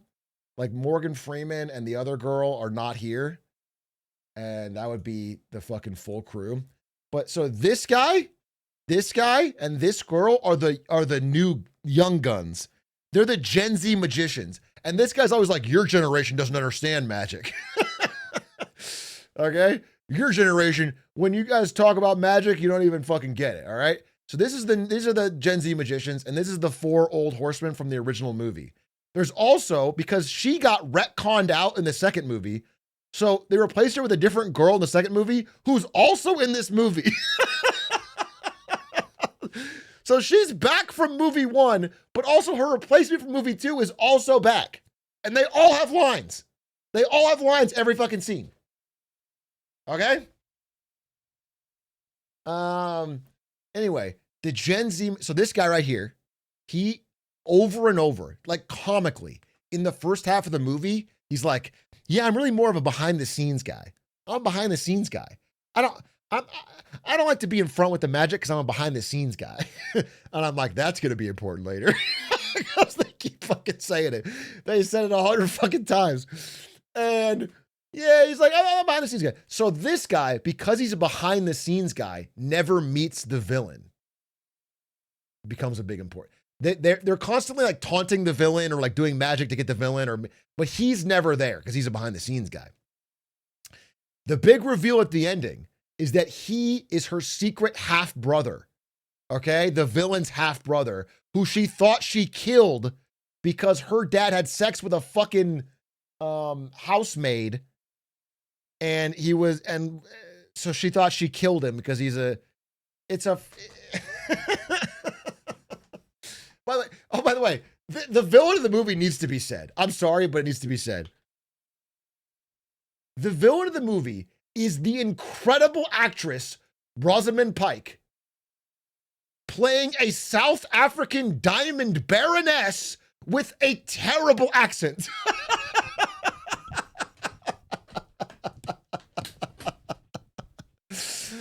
It is actually kind of peak. I'm gonna be honest with you. Okay. And she must have got paid they must have given her this diamond to make this movie. So she does like Leo DiCaprio, bling, bling, bling, bang, South African accent. Okay. And so she's the villain. And you find out over the course of the movie that her dad was a Nazi who fled to South Africa to start a diamond business. And then the whole first half, they want you to know she's evil. So she's always loudly saying like, who cares that diamonds can be lab grown?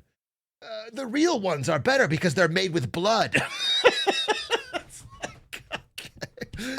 I just wanted, now I know that's the bad guy. Thank God. I was worried. I wouldn't know who the bad guy of the film was. And so she's the bad guy. And so they're obviously always doing magic to get one up on her, even though she somehow anticipates all their every move.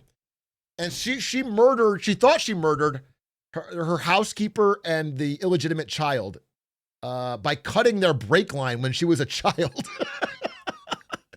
When she was a kid, she cut the brakes of her housemaid to kill her because her dad had sex with the housemaid.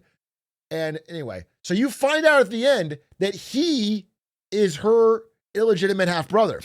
And it's this big reveal. And so she walks into the room and he walks out confidently. He's no longer shy. He's been shy the whole film, but now he's confident. He's like, you think I'm just behind the scenes? I've actually been controlling everything. And it's like, holy peak. Holy shit, peak. What a fucking twist. But here's the fucking twist, okay? She goes, oh my God, I can't believe I tried to murder your mom when I was a kid. And he goes, oh, really? Say that again for the camera. And then there's not even a camera. He snaps his fingers and all the walls fall away. And they're actually in front of a giant crowd in Abu Dhabi. I'm sorry, Dubai. They're in front of a giant crowd in Dubai. And they all heard. Okay? But how the fuck did she not hear through the thin walls the entire crowd? It's not even walls. It's a tarp. A tarp flies away, and it's. What are you talking about? It's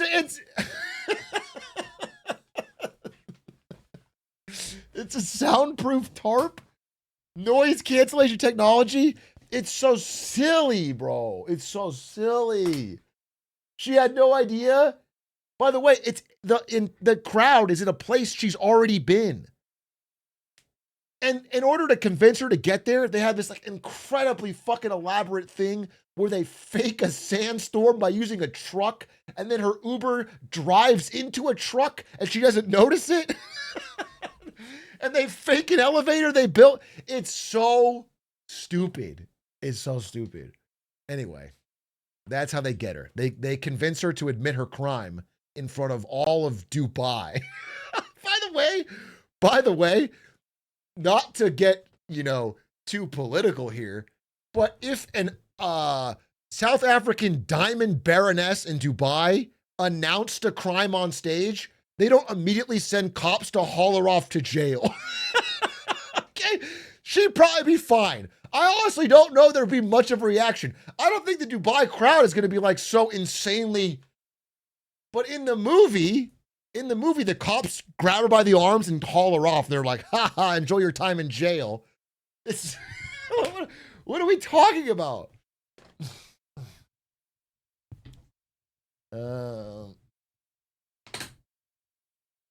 So it was bad. I gotta say it. It was bad. But it was peak in a way. I certainly enjoyed watching it despite hating every minute of it, if that makes sense. What else did I like or hate about the movie? Oh, yeah, one more thing. I wish I had the scene. Again, it's a new movie, so I can't show it, but the after she gets hauled off to jail, they cut to like a finale scene where they're all like hanging out. You know, it's like the Avengers hang out where they're like lifting the hammer or whatever. It just cuts to a scene where they're like, hey, that was fun. We did it. You know, good job, everybody. And in this scene, in order to pay for this fucking dog shit movie, it cuts to Woody Harrelson and Jesse Eisenberg opening a fridge and being like, so which flavor do you want? Boysenberry or blue raspberry? And it does a fucking close-up logo shot of some fucking energy drink I've never heard of. Some fucking dog shit bottom of the barrel energy drink. And they close up logo of it, and then they both take out the flavors, logo out, touch the glasses to each other, and like, hey, everybody gather around. And they all gather around and they keep cutting to them sipping the drink while they talk about magic. It's fucking crazy. It's fucking crazy. It's crazy. So, yeah, enjoy the movie, but it is terrible, top to bottom. The dialogue is uniquely horrible. All the actors are in it for the paycheck only. Actually, I take it back. Woody Harrelson does a fantastic job because he plays the same character he can always play. And he knows how to play that so fucking well. And he's actually peak at it and he has no flaws. Like he actually does it. He does it perfectly. I have no notes on him. He doesn't need to try to do a perfect job as Woody Harrelson. He just plays himself and nobody else is trying though. Especially Jesse Eisenberg. Jesse Eisenberg is so in this movie for the paycheck, it's impossible to believe without watching it. Every line he delivers is like he is trying to get through it to move on to the next scene. He gives nothing. He gives nothing.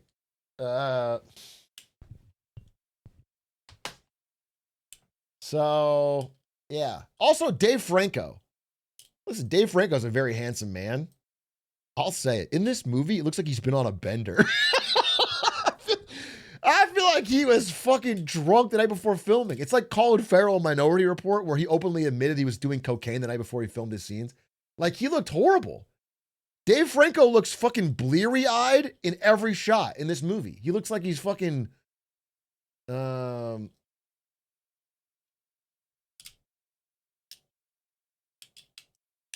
Just after a rager.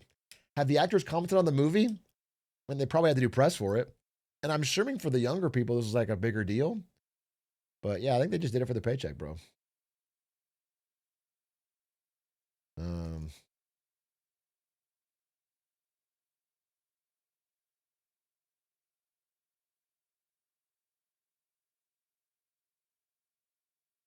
I think the guy who did impressions did pretty good. The guy who did impressions? Did you even watch the movie? It was the girl who did impressions. It was the girl. That was her whole thing, is she could do impressions. She could learn everyone's fucking voice and do impressions. This is fake fan.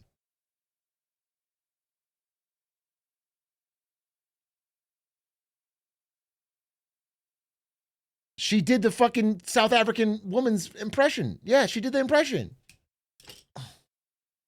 Whoa there, Asmongold. Anyway. Hello, Atrioc from YouTube. Hello, Alfie Jerome. Is there one more thing I want to say about this movie? Please let me find one more thing to say about this movie. The part where they have the hallway that spins like in Inception and they use it like 3 times was fucking a little egregious. The part where, do you know those trick rooms where things are bigger and smaller?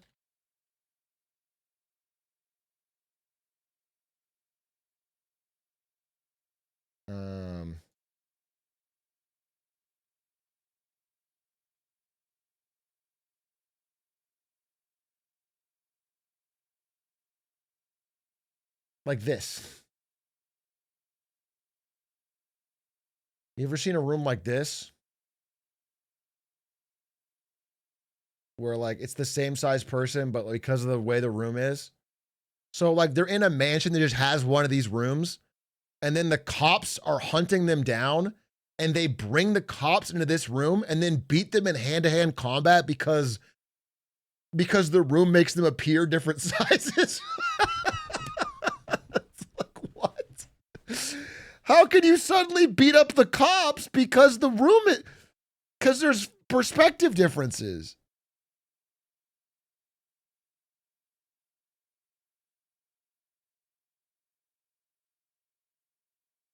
Anyway, it's an A+ movie, bro. I'll tell you that.